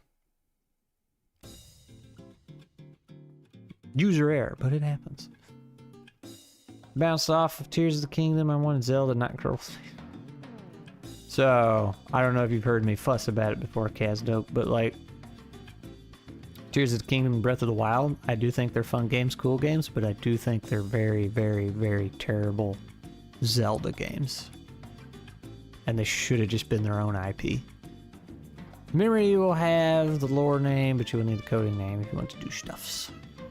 Add a faded triangle or particle effects from the hand. A triangle.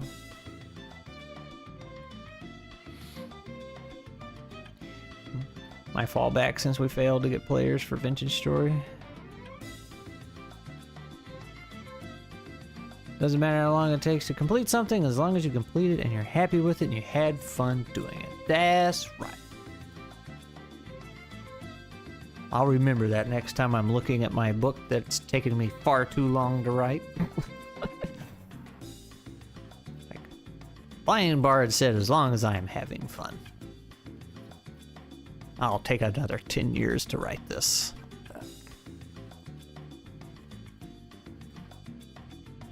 But it's true. It's true. Shouldn't be stressing out your creations.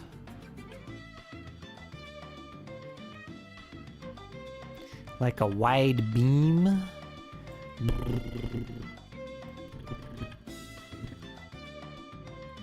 Whoa, whoa, whoa, whoa, whoa. That's just weird looking.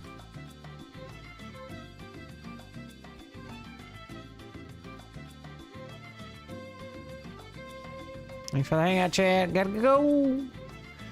Head to Mom's for free food. Oh, totes worth.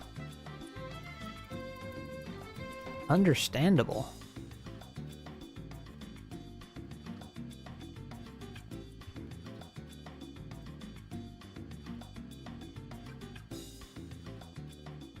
I think I liked it the other way. The Immortals, Phoenix Rising, if you want that gameplay with the original IP, or at least with the local IP with the Greek voice actors. I have that. Phoenix Rising. Isn't that the redheaded gal? Big open world? Yeah, that gameplay with the original IP. I didn't know they had Greek voice actors, though. I tried to play that. I wanted to enjoy it, but there's something that was just kind of... Like, the world was very pretty, but it was very boring. Like, I just had no interest in doing anything in it. But it was neat. At least you wrote one. I have an unpublished manuscript sitting on my desktop, and I have no idea how to rework it. Just gotta sit down and do it, man. And drink a lot, and pull a lot of hair out. It's all part of the process. But also, why does it need reworked? Might be time for to shoot it off for some developmental editing. And then they'll tell you how to rework it. Is EDF Helldivers before it was cool? They're very different games. I know, like, on the surface, it's like, oh, hordes of bugs, shoot them. But EDF is so weird, because, like, you pick these classes, and you're, like, so... There's a very defined function you have with that class, but you just wouldn't think it looking at the game. So you'll hear me fussing a lot when we're playing. It's like, I can't do anything. I can't do anything. Like, I'm so limited on what I can do, but like, that's how it is. You pick a loadout for that level. And then, so there's like some strategy to it, despite it being a very silly, over the top, comedic, shoot all the bugs kind of game. EDF is collateral damage to the game. Pretty great, though. Pretty great. It's. I think the problem is I keep expecting it to be something else, so that's why I get frustrated. So normally I will make the argument that the whole phrase and idea acquired taste is very silly in nature, because like if it's not enjoyable, why would I bother trying to make myself like it? But if anything in the world was an acquired taste, it is playing EDF. Like I'll play it, I'll get frustrated, I'll leave, and I'll come back because like I want to play this game. And then you learn to like it. It sucks by yourself. That's the other problem. The recent Warhammer Games Forum mode? Don't know. I don't know that one. Kebabs and engine and empty bottle is potion underscore empty. Huh. A stick is an ingredient stick. Everyone has their niche. Yep. Yep.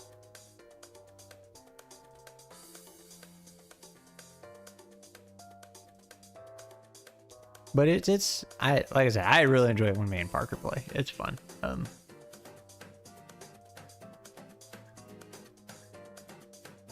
I bet it'd be even more fun with a full 4-man team, but we don't have that.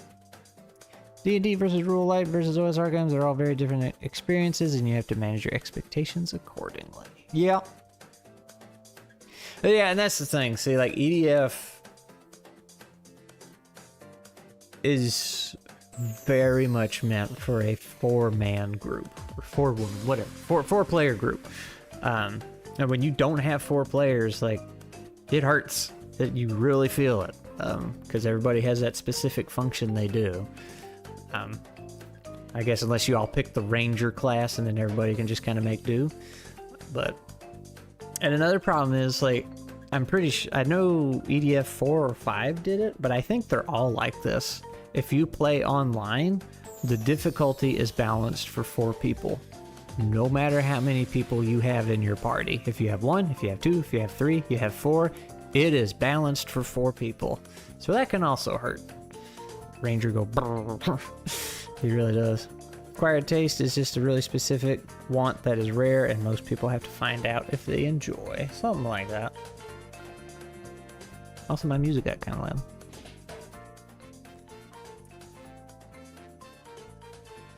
Left 4 Dead and the 40k dark tags that are like that, you need everybody and need to play the glass. Yeah. Though I thought Left 4 Dead, everybody was kind of the same thing, weren't they? Or is that like Left 4 Dead 2 or something?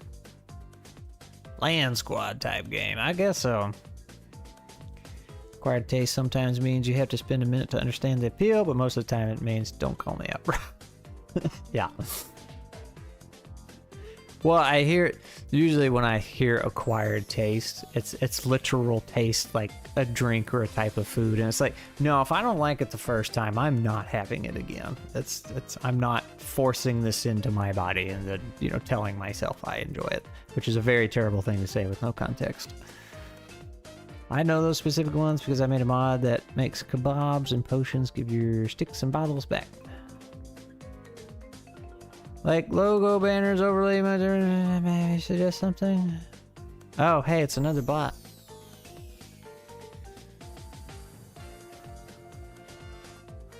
Why would you come into a thing with broken headphones? Possible ban evader. Oh no.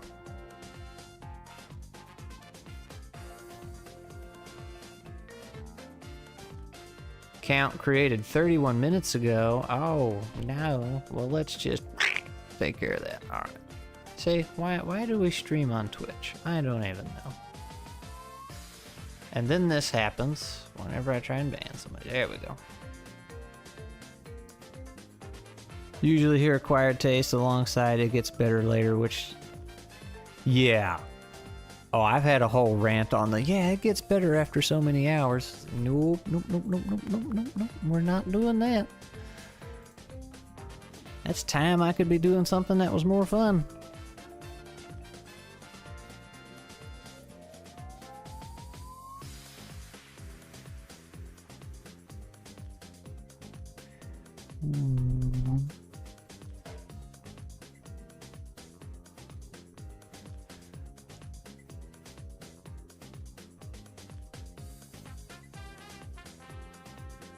That just looks bad. Okay. Thank you. I'll like give them a little. That looks like they're in water when I do that.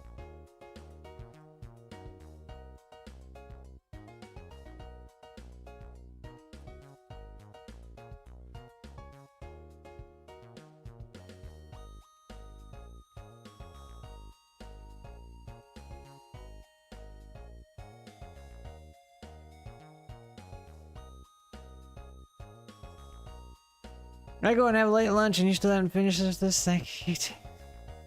I'm slow, man. I'm slow. I'm just waiting for Glee to do it. I'm just procrastinating. Dominion 5 is like actually so cool, but it's locked behind at least 30 hours of book learning. Terrible.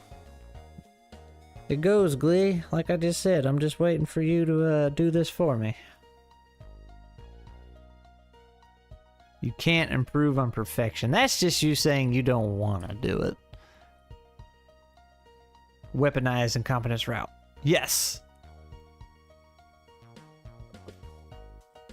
Oh no, she's not gonna do it for me. Well, I feel like it should be just a regular, proper one. Or none at all. Maybe it'll just be a text post. You're judging the thing based on what you wrongly expect it to be, not what it's trying to be.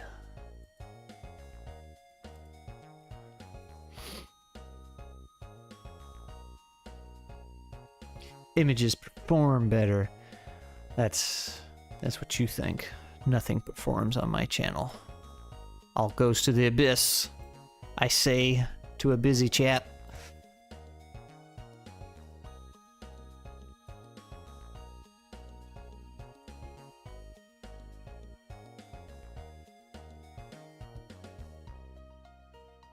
Just make the text as an image. Poor billionaire. Yeah, that's me. I don't know how to make it look like it's floating, Glee. That's a problem. Because, like, if people have seen this picture, they'll know what's up. But if you haven't seen that picture, also, this is like my favorite video game track. One of them.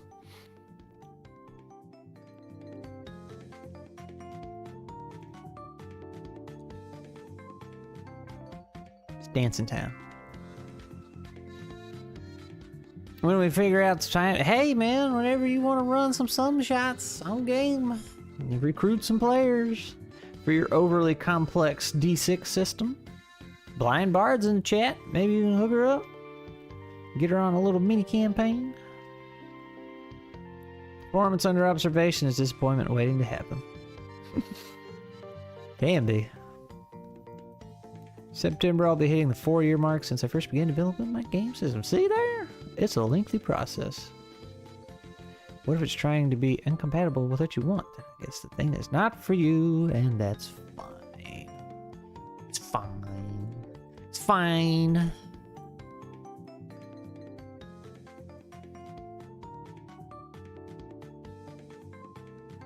There's a very angry blue jay at the window.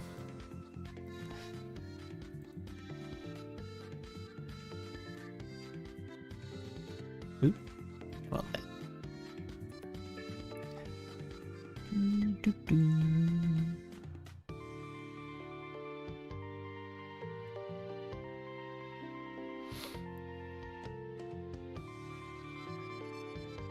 may not sound like it, but I am an optimist. You do need to temper that with a little bit of realism, though. Absolutely.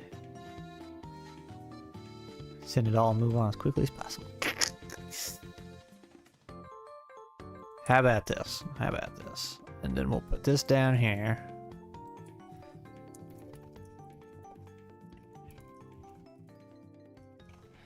Well, we'll take a jab at ourselves at the bottom.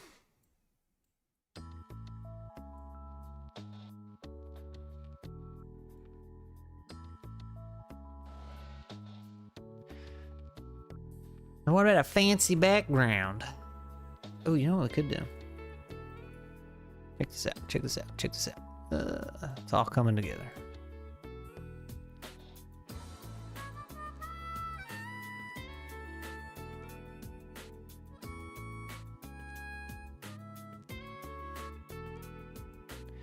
We will, well, it makes them kind of hard to see though.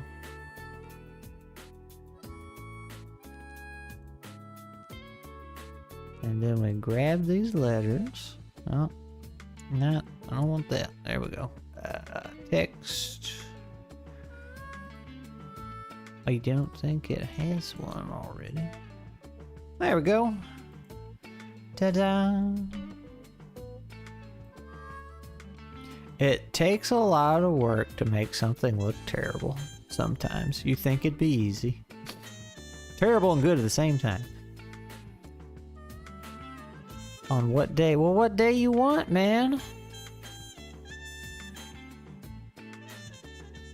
Saturdays, Sundays, Fridays?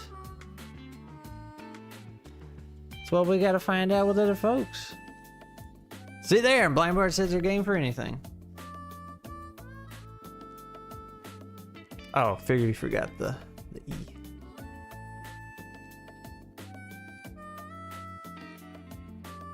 I see what you're saying, Mustache. That was a typo. So there we go. We got one player, though. Got one player. Well, two, if you count me. How many do you need? Hightails modding a so? Oh, no. We just played it. Playing it as intended.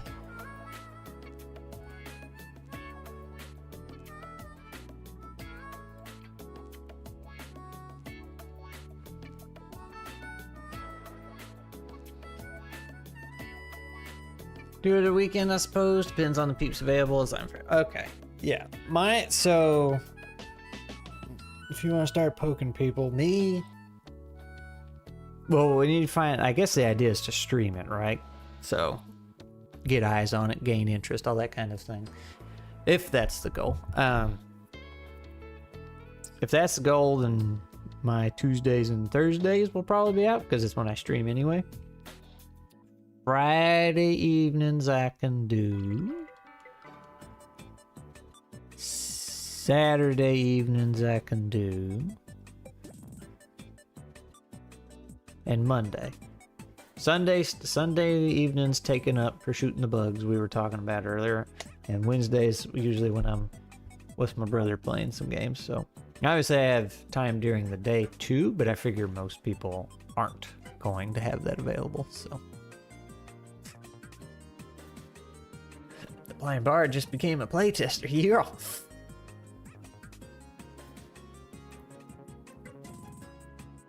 I will say though, one Saturday out of every month, I think it's the second Saturday out of every month, that's when Adam over at Planar Crossroads does his thing, so that one I would be unavailable, but that's only once a month. So. This for Open Legend D6, I'll make time if you need. Hey, oh that's right, GM Ben's the big Open Legend fan, and you probably haven't tried Open Legend D6, but yeah. Yeah. That is what it's for. For this some shot.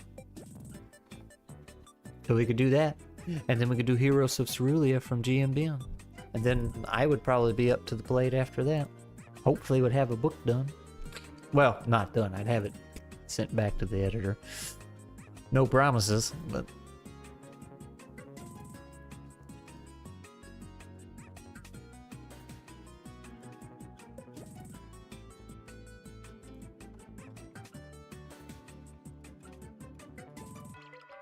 that's what I learned.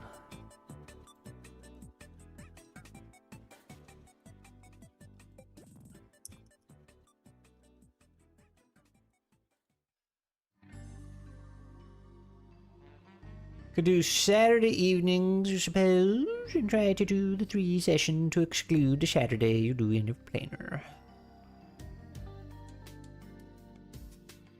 Well, I mean, the goal was like 3 sessions, but if it expands to more, it expands to more. So we'll just have to 1 week. I've made 3 small mods, a homemade, no repair penalties mod because I don't trust the one CurseForge to stay updated. Nice.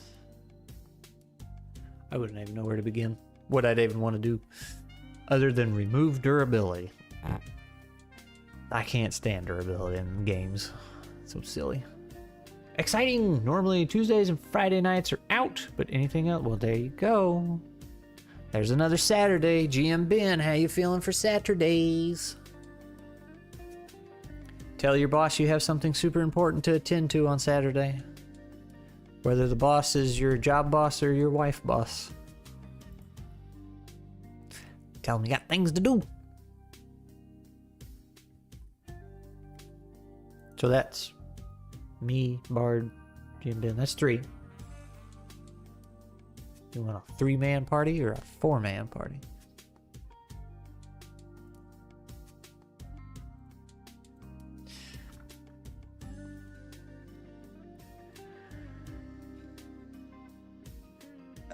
Mod that returns your bottles, kebab sticks. You know what? That would actually be nice now that I'm thinking about it. It is kind of silly when games you consume your bottles and stuff when you drink something. Also adds fuel to the food recipes. Saturday mornings, afternoons, so I can make evenings work. Looks like it's coming together, mustache. Coming together.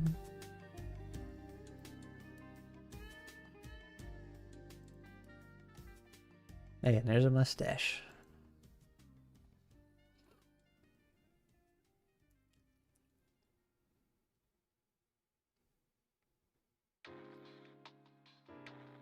So Ben, no pressure. But would Heroes of Cerulean be ready to go after this little sum shot? Just have back to back. That way I can drop the ball when it's my turn to run something. Third mod just removes poop and changes the fertilizer recipe to use bone fragments instead. No poop. Oh, Carrie B, maybe I can Saturday. Were you Carrie? You weren't in the Open Legend D6 game at EcclesiaCon, were you? I don't think you were. Matter of fact, did we play anything together other than Nuts? Because you weren't in the superhero one with John. You were right across the table, I think, for a game Wes was running in one of the Open Legend D6 games. That would work perfectly for you. Sweet. Driving but stopped for gas. Nice. Probably not nice. Gas was expensive up there. Available on Tuesdays, Thursdays, and Friday afternoon. Offered to fill in, but I promise I'd never ask you again. There you go. Okay. Set yourself up for failure. I'm also working on a 4th mod that removes all drops from friendly intelligence to de-incentivize murder hobos. Don't think so. Yeah, I said I don't think we got to play anything together other than like 5 minutes of Nuts because you were so late. But you brought donuts, so it's okay. You could just use Owlbear Rodeo for visuals for stream and roll your own dice in person, I suppose. Or I could try and use Questline as well. Questline would be neat. Well,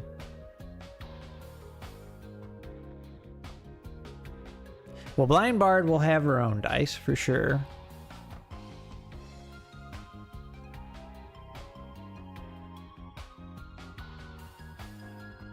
But we could have something. My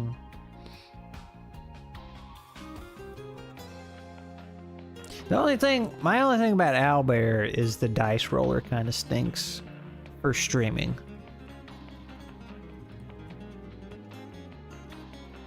Gary was on the table by us for the second set. Yeah, that's what I was thinking. Be happy to fill in their seat as a character on short notice. Noted. But Owlbear would be good for just, I think you can quick drop a picture in there. Quest lines, you can all, I know quest line, you can just drop a picture in, just like drag from File Explorer over to your browser, and boop, it'll put it in there. So that's quick and easy. And it has dice in it, they roll pretty good.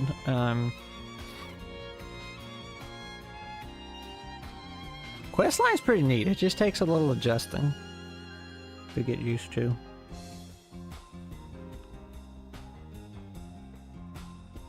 There's also the Harpy. Harpy's free.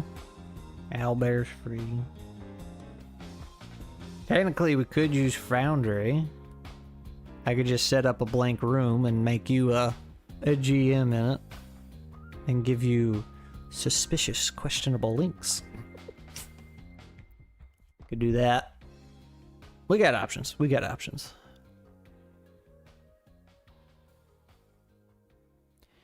Need to get special dice set for Open Legend made up for it and talk to the guy. It doesn't... Open Legend, you kind of roll a lot, don't you? A lot as in multiple dice in one roll. Don't you like build a pretty sizable pool? Or am I misremembering? Figured rolling dice in person might be easier for some people, but I am flexible. We'll probably make a group chat, Carrie. Get that going. Actually, Blind Bard, if you're still here and listening and are able to respond.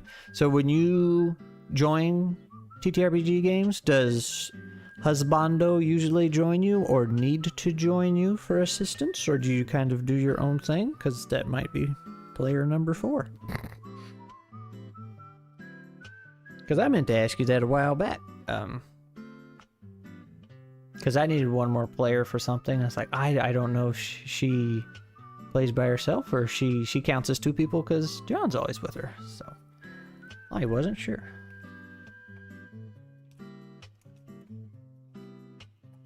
Let's see. I had something else I was going to say and I forgot what it was. Oh, Lord. I'm old and forgetful. Oh, I was going to say, if I were a big YouTuber who actually made money doing YouTube things, I would 100% hire somebody to make a daggum dice roller that multiple people could connect to. Just put it on Steam. I would pay the fees or whatever, and it would just be a free thing you could download. And just, that way you could use Steam to connect each other and all this good nonsense and just roll dice. Super simple.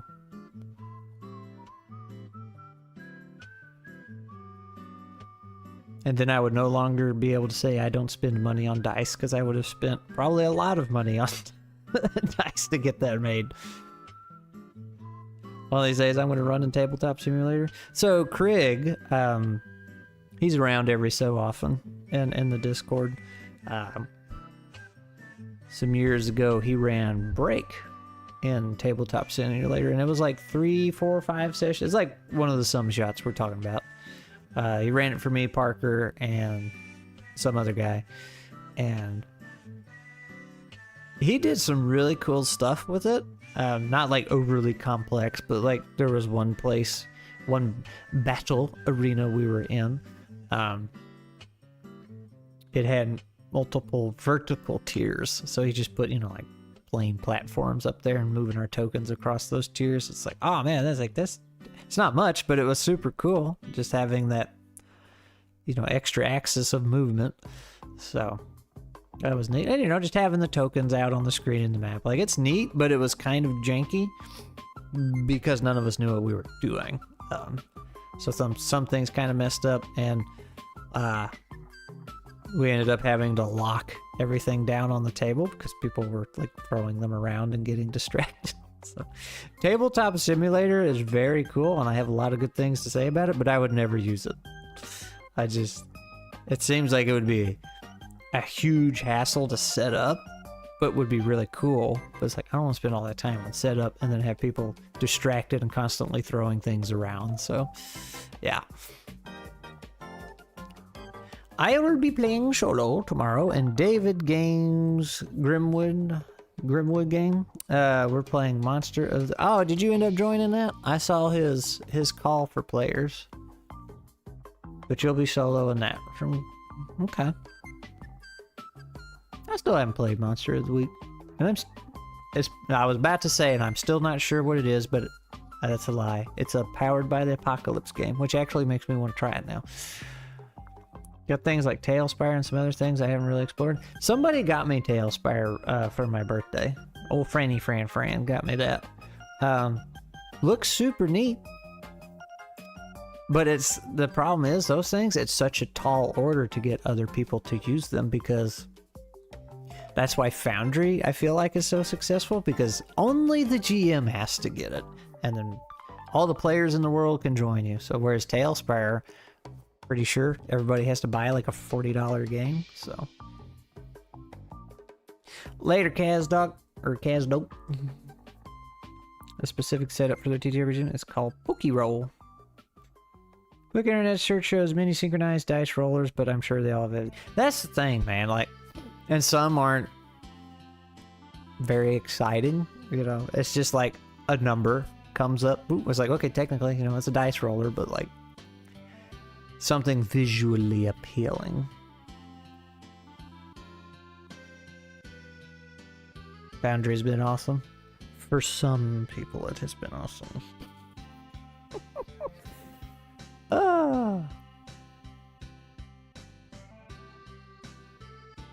I have some qualms with Foundry.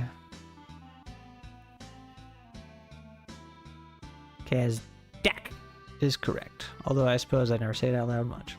See, Wisp says it has been solidly okay. And there's GM Benz. Don't make me come fight you. He's a Foundry boy. What's up, Dragon? It is afternoon for me. You have played solo before on Discord, and I'm working on trying to test Foundry with different screen readers. Very cool, very cool. Alright.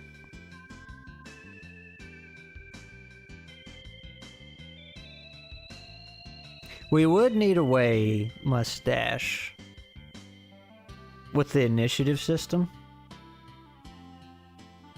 to help her out, because since people are constantly moving their position in that, I have to get something for her to reference somehow. We'll have to figure that one out. It'll be fun. She'd be very fun to have around too. Not every player needs to buy a full copy of Tales. Oh, they don't? Thanks to the seat system, players can purchase the full game or use a reusable seat to join via the free Talespire guest edition. Oh, well, what do I have? So does the GM buy a seat, or... and they have so many? Let's see. Talespire. Guest edition. Free. Oh, okay. And it has mixed reviews.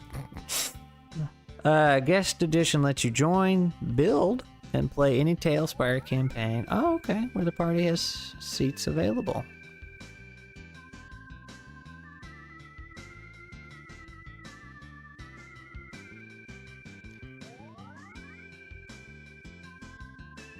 Well, it's numbered, so figured call that out to her. Can I tell her you are up next and there are enemies X spaces ahead? Yeah, I mean, that's something we can work out in the group chat. Figure out what would help her the most. I think it'll be alright. She's pretty sharp. She handled shift like a pro.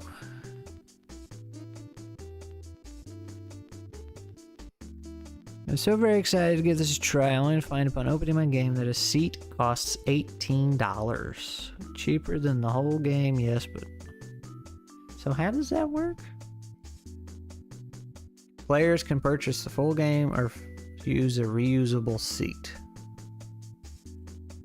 So players still have to buy an $18 seat? Or...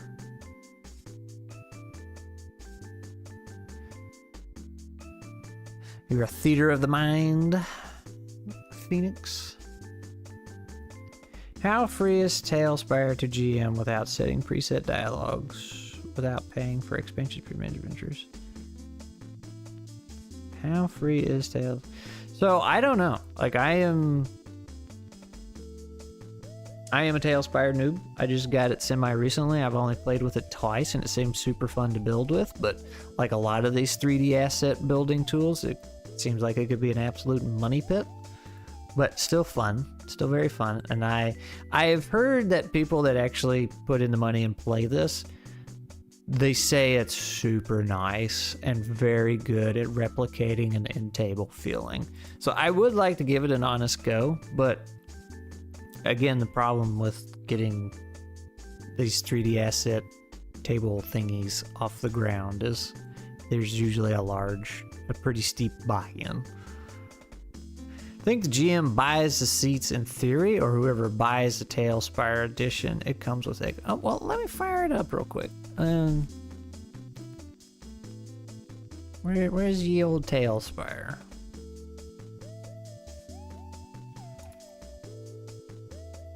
Update queued. Oh, I can't. Is it a big update? What's the patch notes? Fixed custom tags. Alright, that should be nothing. Let me download that real quick so I can fire it open. Apparently there's a way to connect pixel dice to Foundry. Oh, that'd be awesome. Looking into that so I can roll my own dice. That would be, so like you roll it, but then, excuse me, you roll your physical dice and then virtual dice actually go across the screen. That'd be cool. Oh, this is like a 3.5 gig update. Let me gosh. All right, well, I'll take a couple minutes. Not too terribly long. Could make a good YouTube video, honestly, like a case study and making accommodations for an actual game, for an actual person, for an actual set. You talking about like the... What are you talking about? Like for Blind Bard's case, or like what we were talking about with Tailspire? Play around with Tailspire next week on Tuesday if you want for your hangout. Yeah, we could. Let me...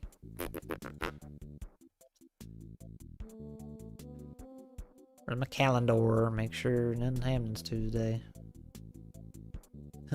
I'm taking my new glasses back Tuesday, but that's it. No, you don't like Discord bots, but I do know some that are designed to roll. Well, yeah, I mean, that's fine, but like that's not very good for streaming. No, well, no, I take that back. I guess you could just have the little window. Whatever you end up doing for Bard, it'd be cool to see a short or a post something showing a real world example of what we talk about whenever. Yeah, man. Well, she has all kinds of shorts about that. But it would be a good little thing to do. Alright. I have updated the Tailspire. Let us open the Tailspire. I have 50 minutes in it.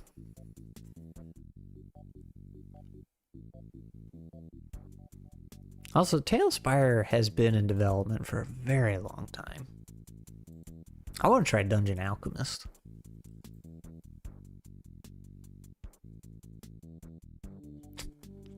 I'm not reading that. Shift was so fun, we wanted to introduce our table to it. It was fun. Okay, so if I... Mustache. Well, I can't even figure out how to start. Oh, begin. There we go. Scratch test campaign, and I spelled the campaign wrong. I got scratch test campaign. Gosh, I'm so bad at typing. Okay, there's a join button down here. Alright, well, let me go to play. Yeah, I really want to try Dungeon Alchemy Wisp. It seemed fun. The classic compound. Make an invite code to send to you. Turn-based mode, cutscene mode. Rename the board. Roll, GM, that's me. Press space to open menus. Those are the wrong menus. I rolled some dice. That's not what I wanted to do. Open the library, community content, library, pick an asset. Oh my god, how do I do anything? Chat messages. Settings.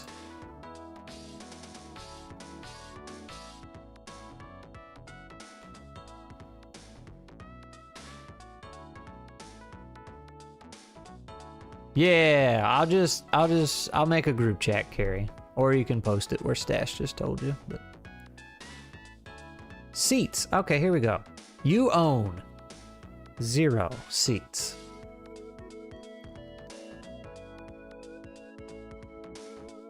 Do you ever want to include additional friends in your campaign but they don't own Tailspire? Seats are a solution to that problem. A seat is like a +1 at a party. It allows you to bring a guest, and more seats mean more guests can join you.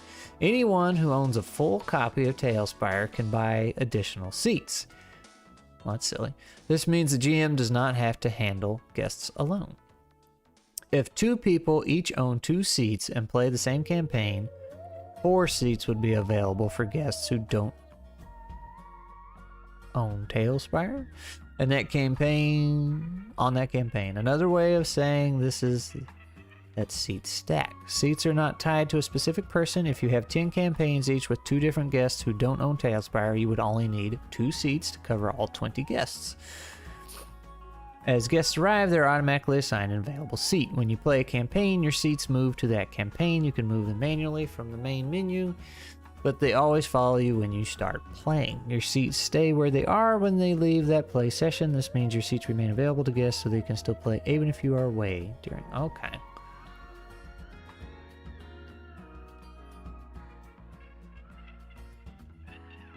A single seat...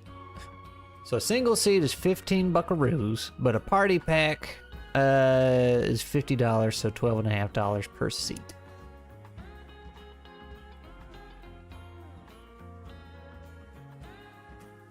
Yeah, 50. That's yep.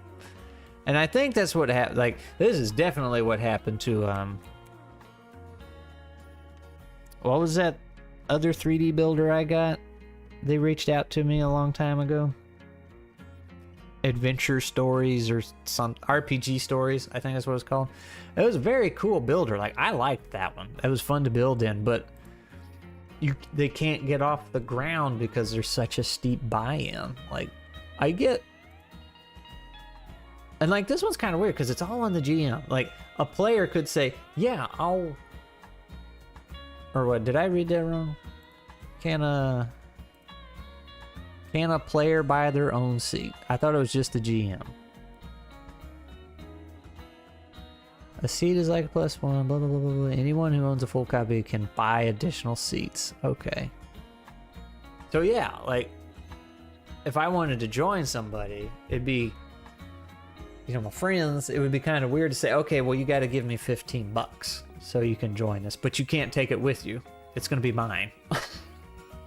So, that would be... It's like, what if you had 2 different friends and you're the player in both their campaigns and they're using Tailspire? You got to pay them each $15. Like, it's $15 isn't much at the end of the day, but like, that is a steep ask for to get people on this. When there's things like Owlbear or, you know, Questline and Harpy, there's all these other options that do not cost them. Or Foundry, where the GM buys the software and that's it.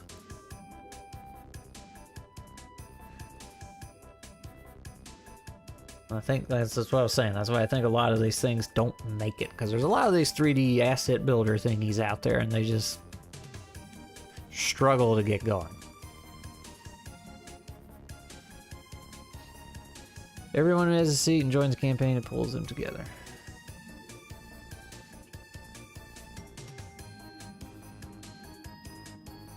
So what was the thing on... Oh, I guess the free thing on Steam was just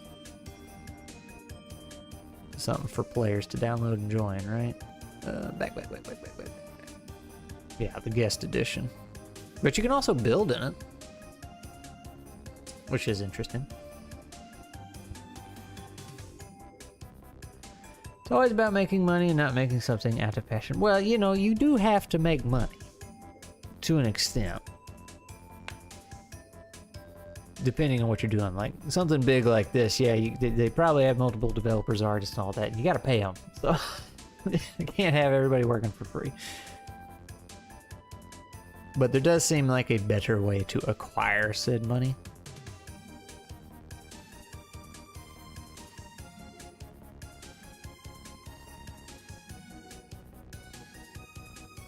Suja and I own the game, and we both have 2 CCs of the game we are both in. What have? Well, that's kind of what I was thinking, Mustache, but it says I have 0 seats. So if I go to here, it says I own 0 seats. Anyone who owns a full copy can buy additional seats.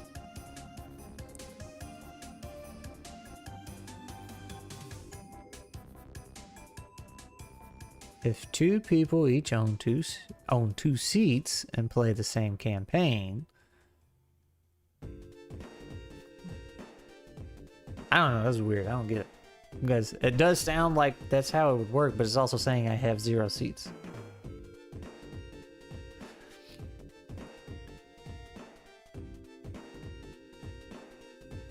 Abrasively presented.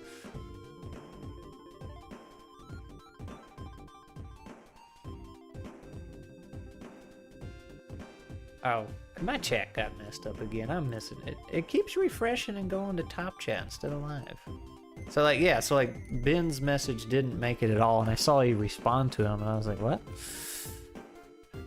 Well, we're getting Tabletop Simulator, but everyone has to buy their own copy to play, and I'm like, yeah, that's the thing.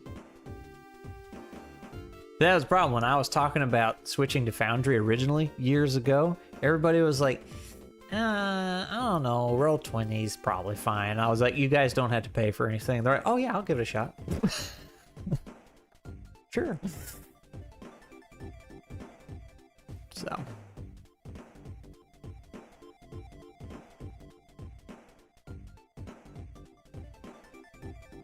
GMs are the one paying up. Is no different in VTTs. Yeah, that's the thing. Like, the GM has to pay for the software and with their time running the game. I thought Fantasy Grounds was a hosting service. Is it actually its own tool, too? I might be thinking of something else.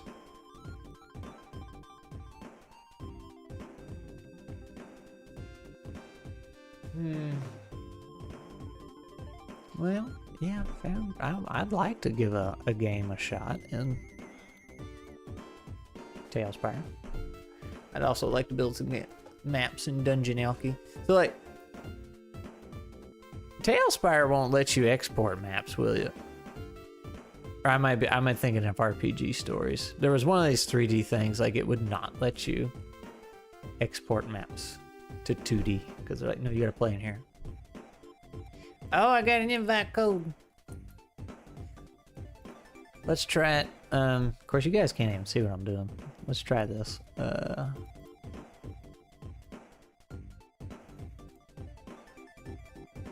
Does that work? Heyo. Okay, so you guys can kind of see. I made this little house. I don't know how to hide the roof. So you can actually see in there. There's some dice, though. Whee! Oh, there they went. I don't know what they rolled. Oh, they got a 9, apparently. How do I hide the roof? Alright.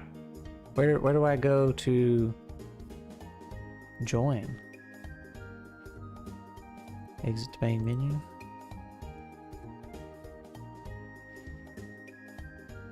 BTT and campaign management, so like really detailed.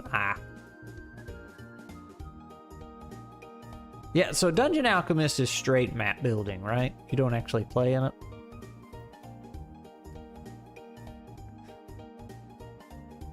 Crab sauce, always so positive. Yeah, where do I begin? Join, enter ID. Oh, everybody's gonna see it. Oh no, it's not, it's all asterisks. Okay. You could see how I misspelled campaign. Oh. Looky! Your cube is going in the thing. Oh god. I got a weird tool. Just for Matt Mavic? Yeah. That's what I was thinking. You could technically play in it. I'm in a mustache map.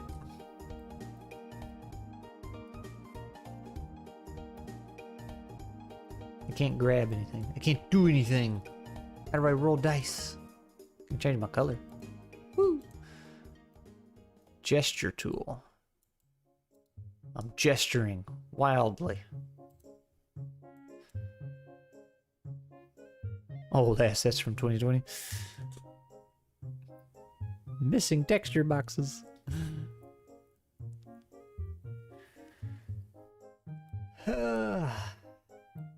Missing community content. This board uses community content you don't have installed. We recommend using the library.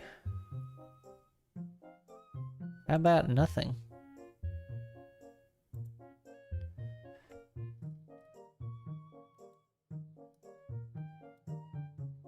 I do like that Tailspire has a community library thing. At least I'm under the impression. So people can make stuff and you're not restricted to only being able to buying what they provide.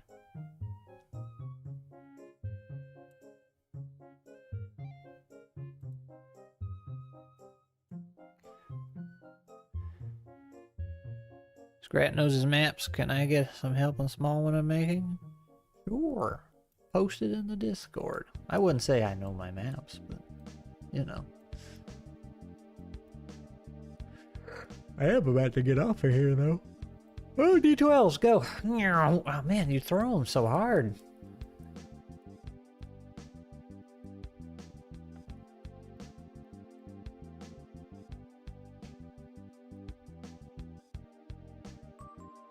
Roll 12, come on. Oh, I did roll 12 earlier. Hey, there's 12.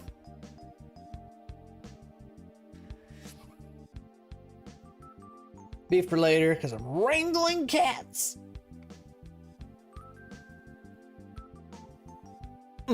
Oh, the game master's rolling dice. Oh no.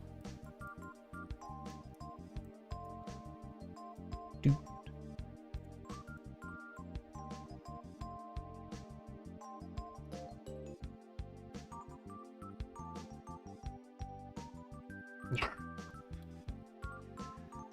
I'll fill it up with dice. Oh, I've been granted GM powers. Oh no. That was a mistake. Oh, now I can see all your tokens. Look at this guy. This knightly lad, Viking. Got an axe. Hit him with dice. Boom. I used Dungeon Draft and Wonder Draft. Yeah, I got both of those. Use Dungeon Draft many a time.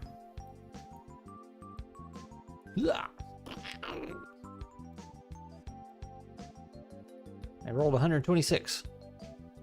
Not very much considering all the dice. 287. There you go. That's a lot better.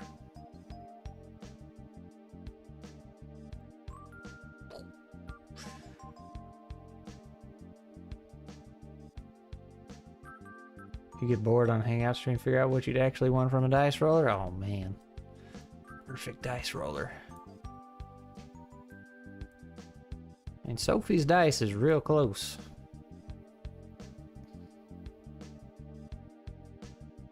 Snakes! Yeah, Tailspire's got a bit of a learning curve. Boink. Any hoozles. Whee! We can at least join each other, so that's good. I think I'm going to bounce.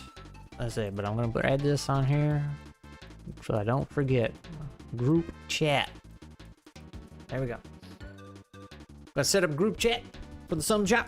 And then I'm going to go eat. And I'm chilling the rest of the week because my brother's in town. And he'll be off tomorrow and Friday. So I'll be doing that. I'll probably be back with Parker though Sunday night shooting more bugs. And then next week, yeah, back to regular scheduled activities. Maybe with some updates on some shots. And then Scrat forgets. Yep, I totally will. I'll get up and go to the bathroom and forget everything. Y'all gotta help me. Oh. Alright, I will see y'all later. Appreciate y'all coming by.